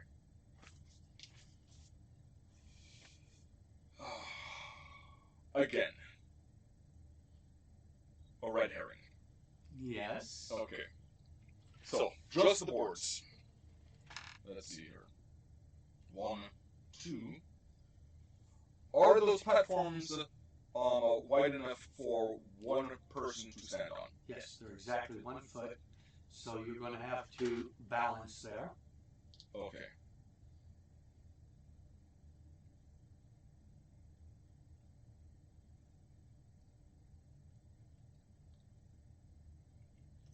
Scotty Quickflash is going to place one beam down that will go from the starting point to the first barrier. Okay. He's going to use. Is there enough space for him to use the other 10-foot pole as balance beam? To Yes. balance? Okay. So, he's going to use that to get to the first platform. Okay.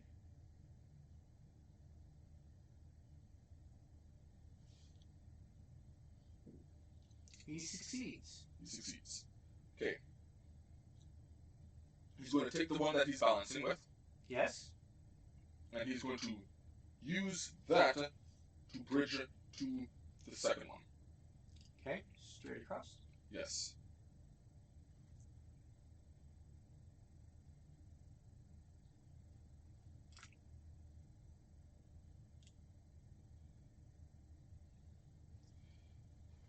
How hard was it to balance? Did he need the second pole to balance? No, the second pole to balance did make it so you didn't even have to make a roll. Okay.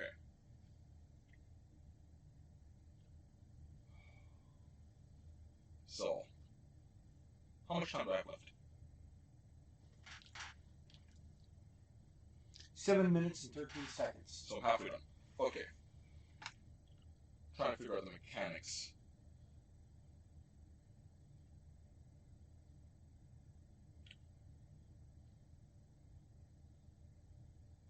Let's see here.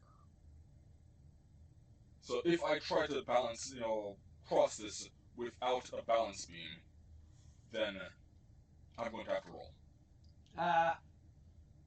Not necessarily. I would say like be a DC 5 to Okay. walk on a 1 foot wide plank.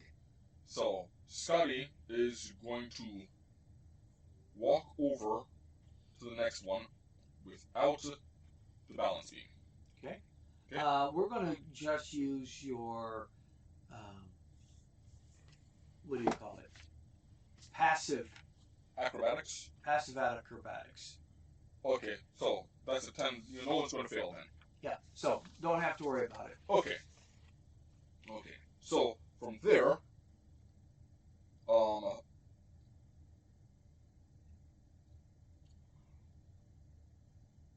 next is going to be Michael Wildog. He's Okay. going to move one over, and he is going to take the one that bridged over to where Scotty is. Wish you could see this. Yeah. And he's going to go 90 degrees. So take me off camera. Well, you're not on camera right now, huh? So you want to... Well, if you need it for the thing, we have to put it up here, and then you can see me overlooking you. Yeah. So. By the way, if you flip those over, they look like boards. Here we go. So right now I have...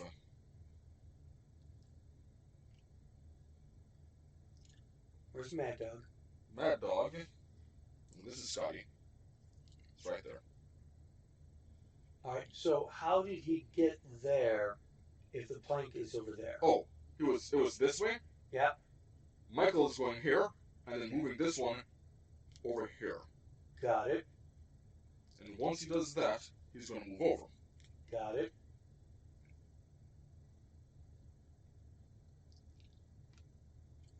Then he is going to move this one over here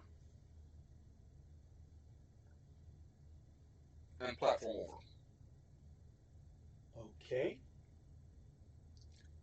So we see that happening. So just go ahead and put him on Yeah. the platform. Okay. Okay. Who's next? Next is going to be Firehearted. The Firehearted. Okay. She's going to platform over.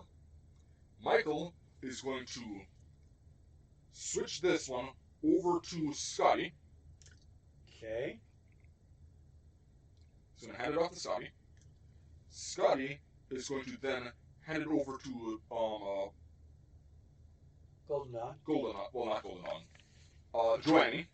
Joannie. Okay. Yeah. Joannie is then going to put this right back to where it's supposed to be, here, Okay. and she's going to cross. Got it. Then Geraldine Golden Dawn is going to go here. Got it. Okay. We're going to move this one here.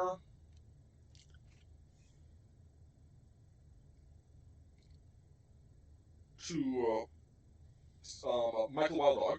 Okay. Michael Wild Dog is going to then place this one over here. Got it. Okay.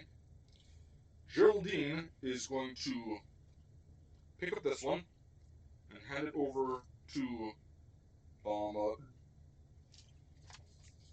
Joannie. Okay. Michael is going to move over, and this is now closed. Yes. Yes. Okay. Let's see here. Joannie is going to move this one over here, Okay. and then walk over. Okay. Then hand it, transfer it over to Scotty Quickflash. Okay.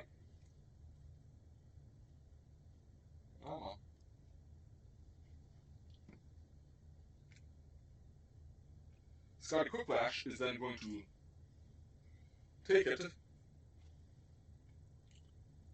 and transfer it. Oh, let's see here.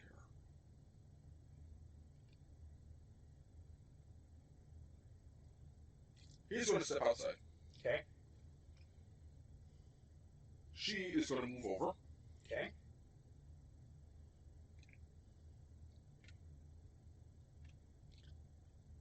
Actually, no. She's going to come back. Okay. Okay. This needs to be here. All right. She's going to take this one and hand this to Scotty as well. Okay. Scotty is going to take this one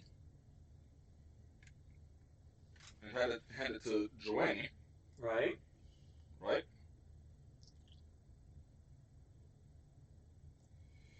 Oh, jeez. You're almost there. Yeah. Switch this one over.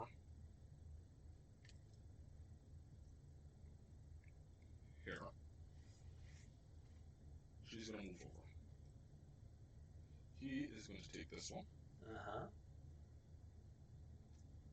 Bridge this. Come over. Take this one. Walk back. And bridge. Then walk back over. I'm making a mess of this. Geraldine is going to move over. Pick up this one. Hand it to Scotty. Scotty's going to bridge this. And Scotty's going to move over. And Joannie's going to go over the connected bridge as well. Congratulations. With 0 seconds left on the clock, Yeah. you made it across. I am not liking these, The red herrings. 2 red herrings in a row. Yeah.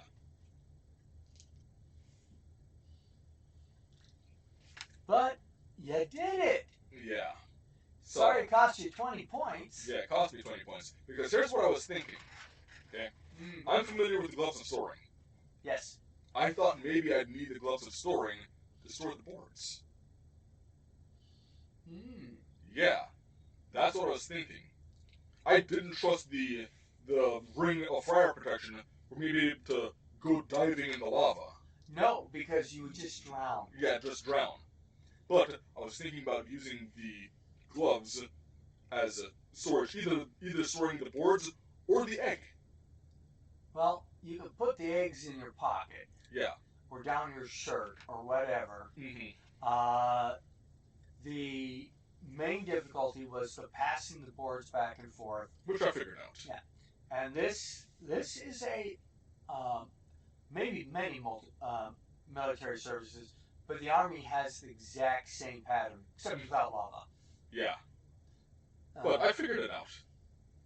It's a matter of passing back and forth and realizing that sometimes people have to be in a position where they're not doing much, but they have to be in that position for later. Yep. Yeah. Okay. All right. Congratulations. Another 20 points for you. Where's the document? I don't know. It's right here. Hand me that pencil. Here we go. Okay, you piece of eggshell.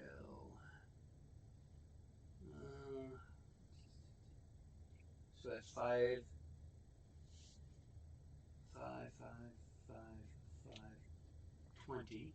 Yeah. You've got C6 sellers. You do the same thing. 5, 5, 5, 5, and 20. And we said that elf hive wasn't. No, elf hive wasn't possible to do in the 15 minutes. Right. So I'm going to give you 20 for that one, just as a consolation prize. Yeah. For one that just could not be done that quickly. Okay. So after these messages, we'll be right back. Welcome back to the RPG Talk Show. We are doing unboxing, and we've got, I believe, 3 things to unbox today. Yes. Shouldn't take us that long, though. Okay. So, we have Dungeon Crate. You've unboxed a lot of Dungeon Crates before. So, we've got this one. And I believe one of the things is you've got the box toppers. Yes. Yes. Just go to Dungeon Crate, get the form, Mm-hmm. fill out the form, mail those in. Real mail, not. Yes. Raid your treasury today, dungeoncrate.com. Now, Exactly. this is already open because you and your family like opening these first, so this is new for me. Yep, it's new for you, but I will not give you any hints. Okay, so. And I've probably forgotten what's in there anyways. We have paper. The cat paper. The cat paper. So we have from Darkhaven's Bones, an Orc Berserker with Greatsword. Okay. A meeple. Pink, one Pink each. meeple. I use those meeples whenever I need to represent something is there. We have a paintbrush, which is useful to have when you're painting minis. Yes. This is not the highest quality, but it's decent. Yeah. And you don't need, unless you're a professional artist, you don't really need all that much quality in your paintbrushes. I've gotten a lot done with just, Crayola. Yeah. Yeah. I'm very much a believer in, artists don't blame their tools. I actually they have paint pens that have, like a little paintbrush tip on it. Yeah. And those work really well. Ooh, this looks interesting. It looks like some type of construction. Let's see. Scan for assembly instructions. Or as I would do it, I just look at the other ones I've Kitten already pult built. dice launcher. This is a dice launcher. Yeah. I'm gonna see if I can construct this real quick. Okay, there should be rubber bands there. If there's no rubber bands, it's not going to go well. Let's see. Are there any rubber bands? Yes, there are rubber bands here. Okay. 1 and 2. He always likes when he gets to put something together. Well, I like crafting stuff. So, let's pop these out. And one of the great things about these is that, you know, one, it's nice thick material, but it also means that these are easy to pop out. Okay, there we go. Come on, out you go, out you go, out you go. So you're going to literally try it without the instructions? Yes. Okay. Yes, I was one of those Lego kids who were like, oh, I've got the picture. Mind you, the picture's not that difficult. You know, I can tell that these are the two sides. I just did a Batman glider, no instructions. Ah. So, I believe this goes here. Come on. Come on. And I like using Legos for the critters and other creatures sometimes. Or for terrain. There we go. 1 and 2. And come on. 1 and 2. This is going to be in here. There. So that's most of it already. Yep. This one is probably going to go in here for the backstop.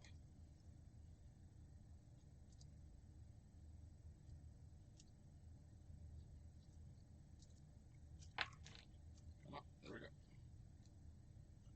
We have this, which is probably there to catch it. Come on, come on. In you go. In you go.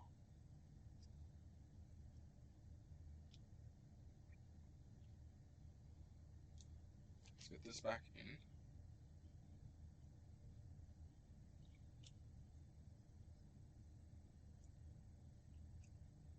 Yes, I was one of the Lego kids that wanted to try and build things without the instructions. Oh yeah, I like building the thing that's it's supposed to build, but then I like taking it apart and building a lot of other things. Oh yeah, that's half the fun with Legos, where yeah you build what they want you to build, but I was always irritated when they'd give me things that could only be used one way. Right. Well, nowadays I don't think that's much of a problem. Ah, there we go. But I have done Pathfinder modules back in the early first edition, were the Goblins modules, and I would build the sets with Legos. Ah, so I have one piece left. I'm assuming this has something to do with the rubber bands. Yep, you have to use the rubber bands or it won't work. Yeah. So the rubber bands, I believe, are here. So where do they attach? The last rubber band... Is it an extra? It may be an extra, I don't remember. Look at the picture, it should tell you. It looks like one rubber band. Yeah. So I'm trying to figure out where this attaches underneath.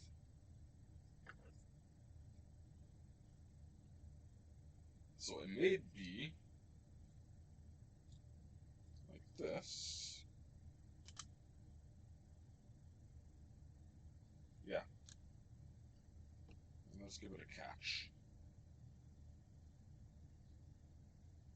1, 2, 3. Here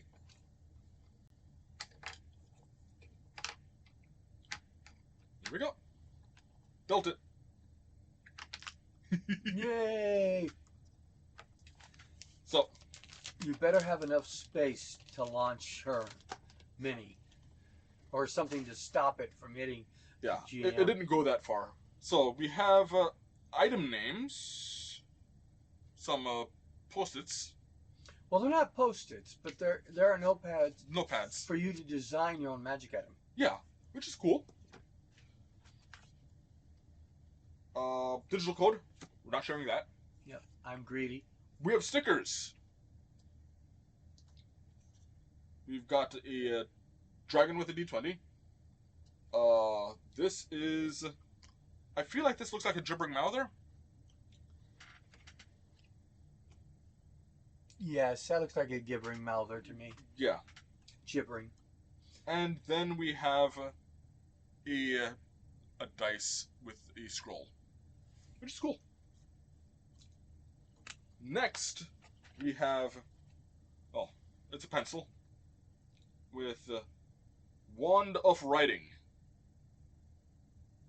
which is in the tradition of having really, really dumb magic items where it's not that they're magic, they just do what is on the tin and they're trying to just add, magical glitter to it. Yeah. Well, as a magic item, I would make it be you say the command word and then dictate to the pencil as it writes it for you. Yeah. I've seen those. Yeah. That'd be like the scribe of scrolling and whatnot, but this is a wand of writing. You sharpen it, and then you write with it. Mm-hmm. So we have Civilize the Mind, Make Savage the Body by James Gallagher and Wayne Brecke. Art by Wayne Brecke. Okay. This is first through third level. It looks like we've got a hobgoblin with some glasses. And a goblin with a drink. And weightlifting orcs in the background. Is there anything written on the back as an excerpt, or just the map of the... There's a map. Yeah. There's That's a map. Halcyon. Halcyon. The setting for all of the Dungeon Crate modules. Methinks this is more comedy than horror. Probably. Civilize the mind, make savage the body. Welcome to Muscle Forge. Adventure overview: the party is summoned to the Muscle Forge, a raucous orcish gym where brawn meets brain. Civilize the mind, savage the body. Thunders from painted banners. Legendary headband of intellect, essential for gym bros. Mental pump has been stolen. The muscle-bound staff and patrons need your help to find it. Expect physical feats, social wrangling, and some no-holds-barred protein-fueled combat. Yeah.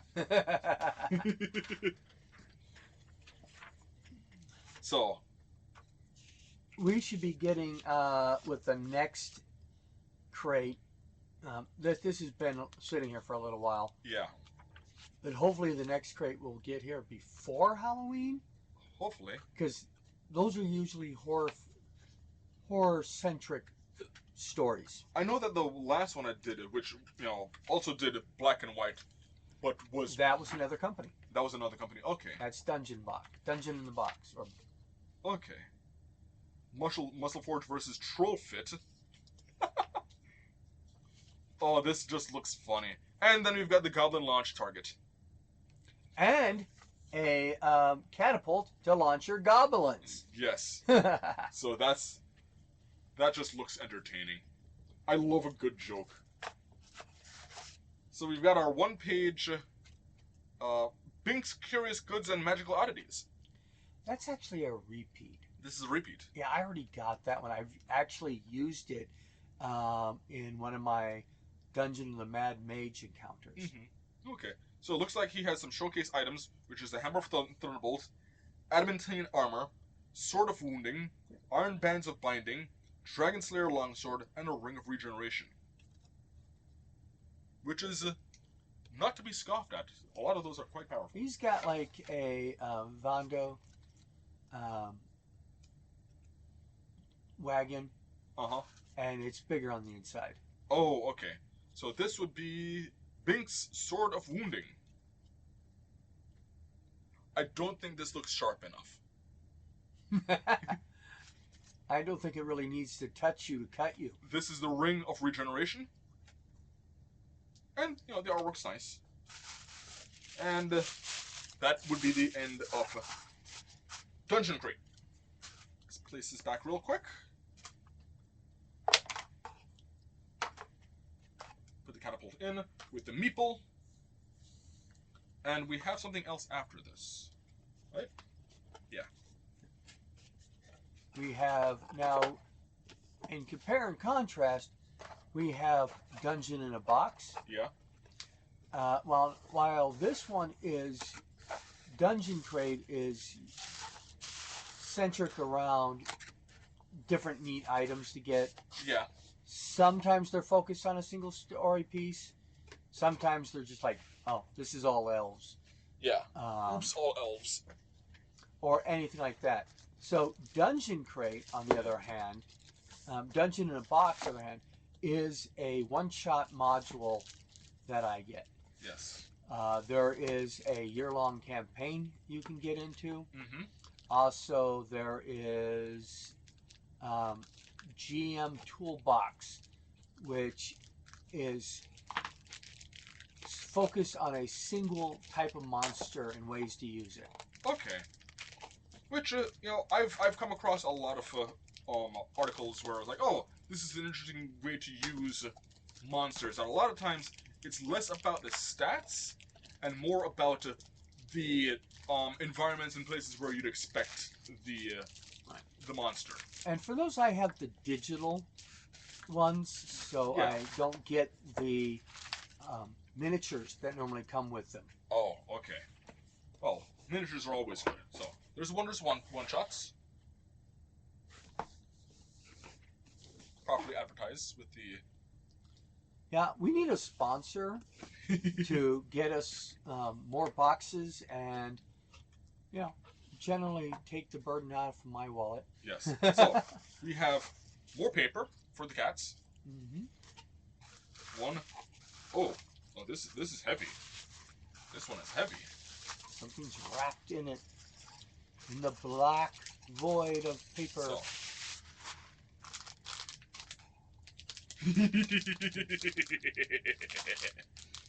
What are they? My dark edgelord soul. I've found skulls. Yes. Little stone skulls that are actual gemstone skulls. And they somehow are used in the module. Yeah. That actually costs a little extra. Yeah. These have weight to them. This is not plastic. So, do not let me leave with these. So I believe like this is like tiger's eye? Is this tiger's eye? It looks like it. This is like tiger's eye. My wife's is better on the stone identification. This is, I think, petrified wood. These are beautiful. Fancy skulls. I'm always there for fancy skulls. Which would probably explain why there isn't much left in here. Because this is worth a lot. Yeah. And then we have...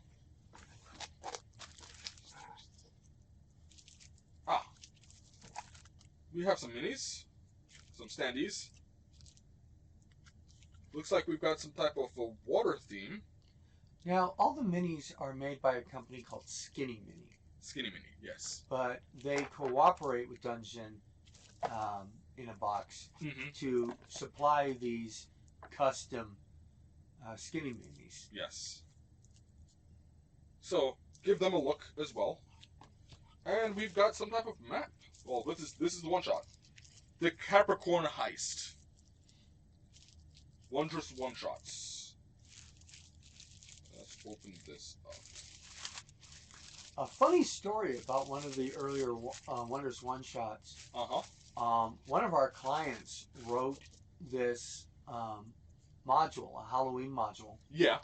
And everything he needed happened to be in a Wonders one shot that he didn't even know about. Yeah.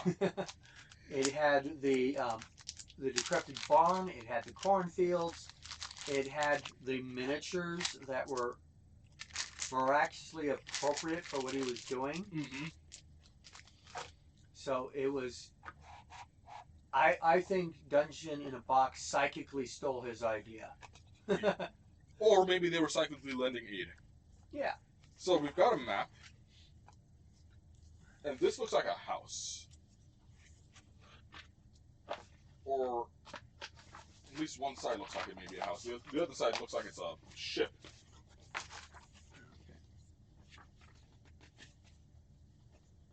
So I'm taking it that's where the We've got, this is where, because we've got, that's either a dock or the side of a ship.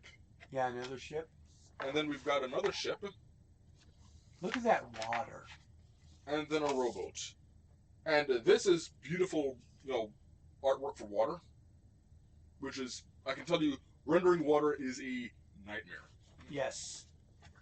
And then, I guess it's the interior of one of the ships. Because I see some more water.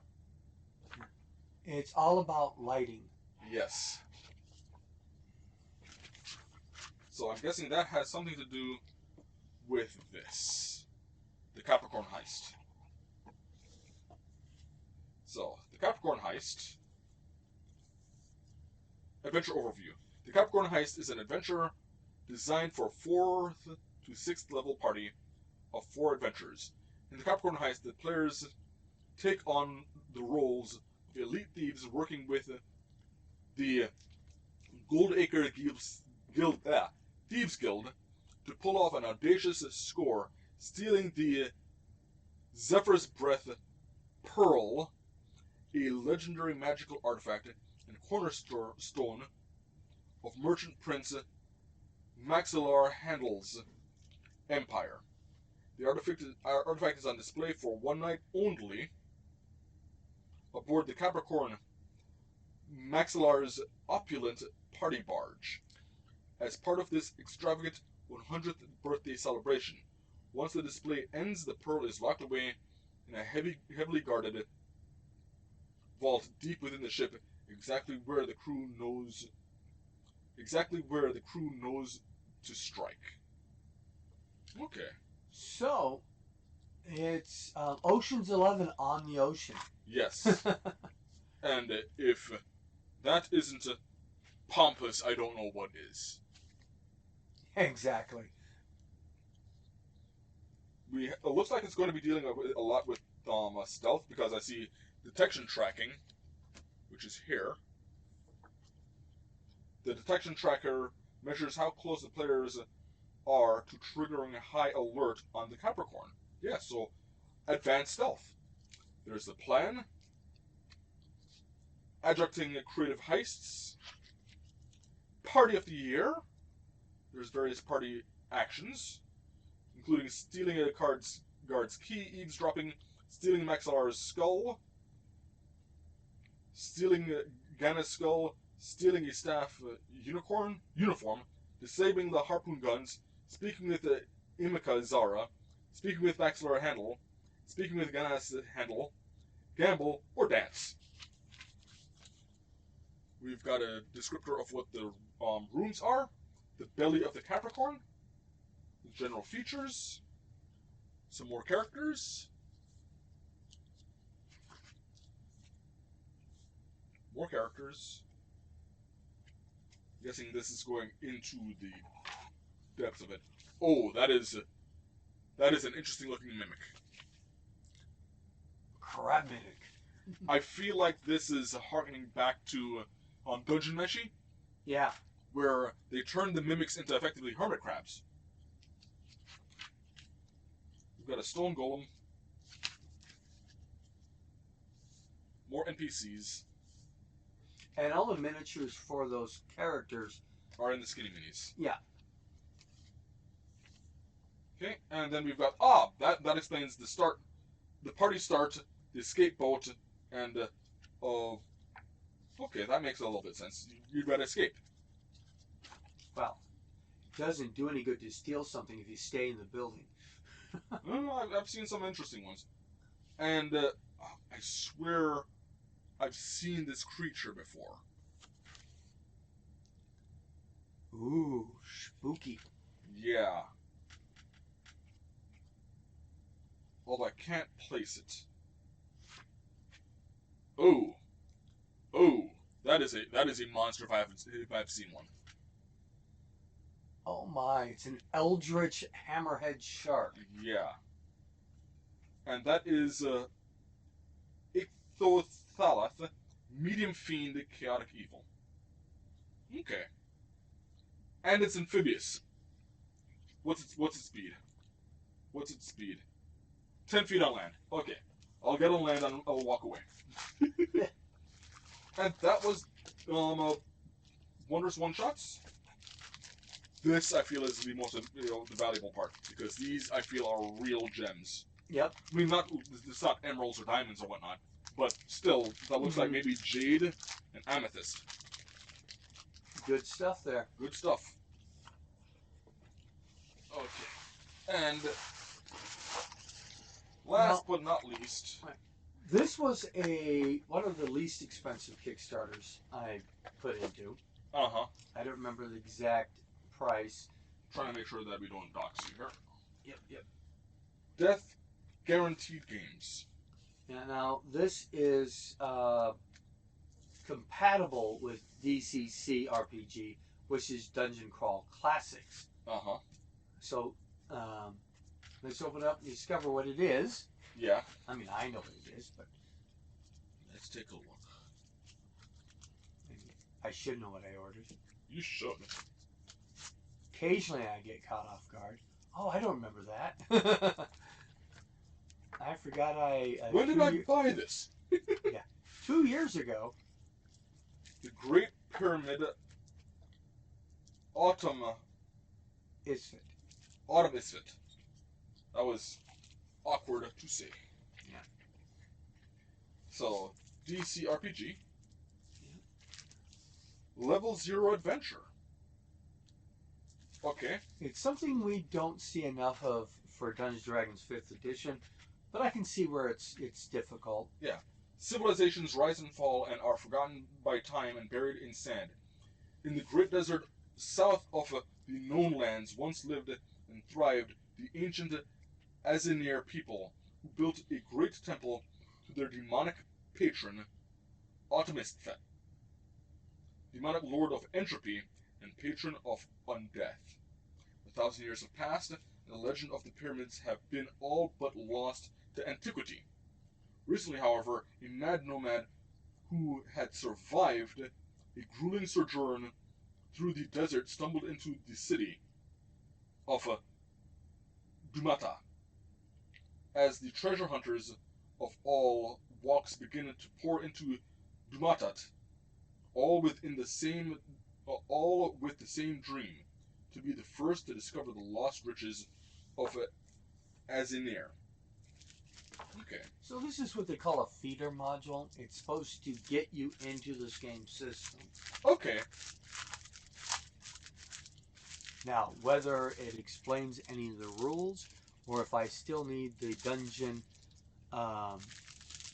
crate rule set to play this. Yeah. I don't know. So we've got some wonderful art, and I'm going to have to kind of go through this fairly quickly because we're getting to the end here. But introduction. Let's see here. It's not that thick. I'm trying to player start. None believed. So that's just hooks. Got some black and white pictures. Getting a lot of good black and white lately. Yes. And I'm... Looks like this is a D&D. Because I'm seeing a lot of references to like DC's and -1 attack bite, 1d10 claw, DC 12 will save. And Dungeon Crawl Classics is a retro clone. Okay. It is based on the older systems. Okay, so that feels like 3rd edition, because 3rd edition had fort, reflex, and will saves. Yeah. Yeah.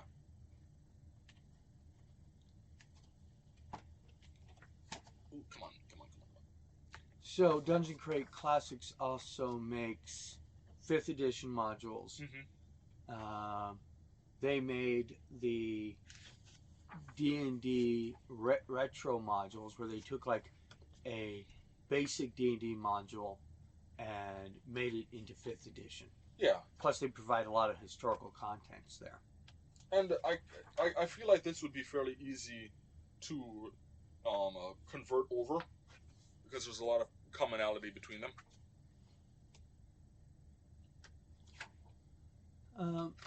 One of the ones that are coming out is out also, another 0 level adventure. Yeah. Is The Cult That Never Was. And it We've got handouts. is easily adapted to a campaign to play after the death of a beloved character. After all, it starts at a funeral. Ah. Okay. Is that a full scale map? Here? Yeah. Oh, that's a wall. No, it's a handout. Okay. Handout 2. I like the handouts. Yeah, and this is handout 1. This reminds me of the handouts for the Forbidden Tomb, or what is it called? Tomb of Annihilation. No. Okay, Tomb of Annihilation? Yeah. Or, okay. The first one, though. The actual Gary Gygax meat grinder from first edition. Back when he was trying to make sure that people who felt like, okay, they're powerful, just, let's give them actual, things to think about. And, level 1s couldn't survive. You just had to think about what you're doing. Yeah. But it was set for level 9s. And there were so many ways to get messed up in that place. Absolutely. Give me just a moment here.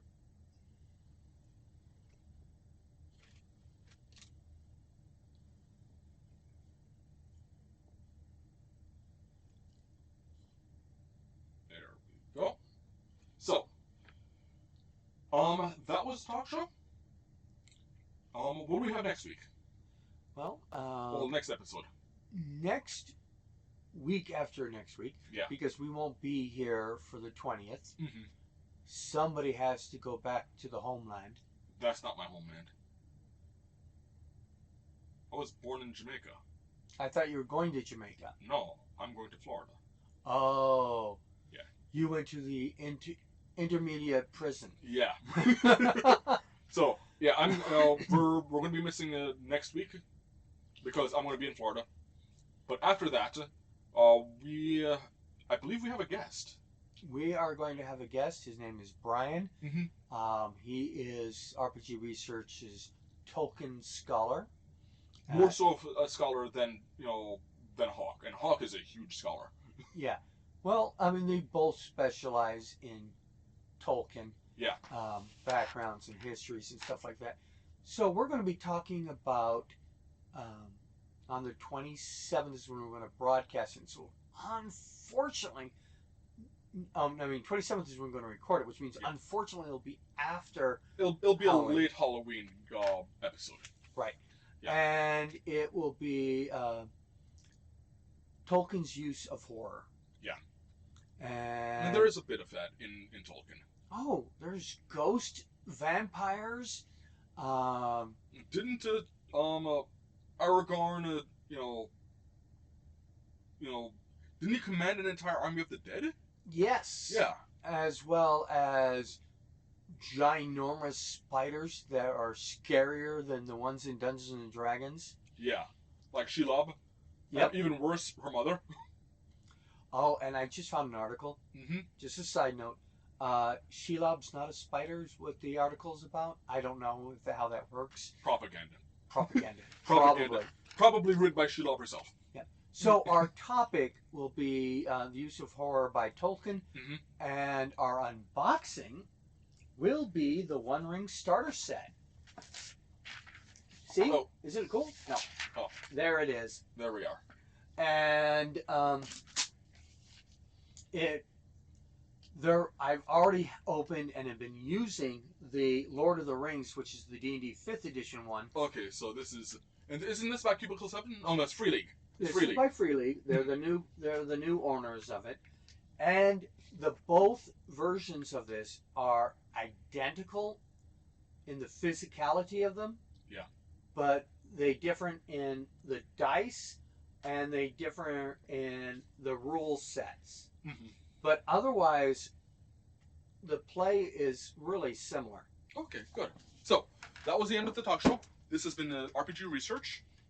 We're a 501c3 nonprofit, and we are doing this in cooperation with IDW. No, the USS Bismarck. Yes. Which is not a token, Star Trek organization, and we're doing a swap of board members, and you're heading over there, and who are we getting in return? We are getting Al, and Al is going to help us with fundraising. Okay, awesome. I look forward to working with Al. Me too. So, that was next week. See you next week. Good night, and dream well.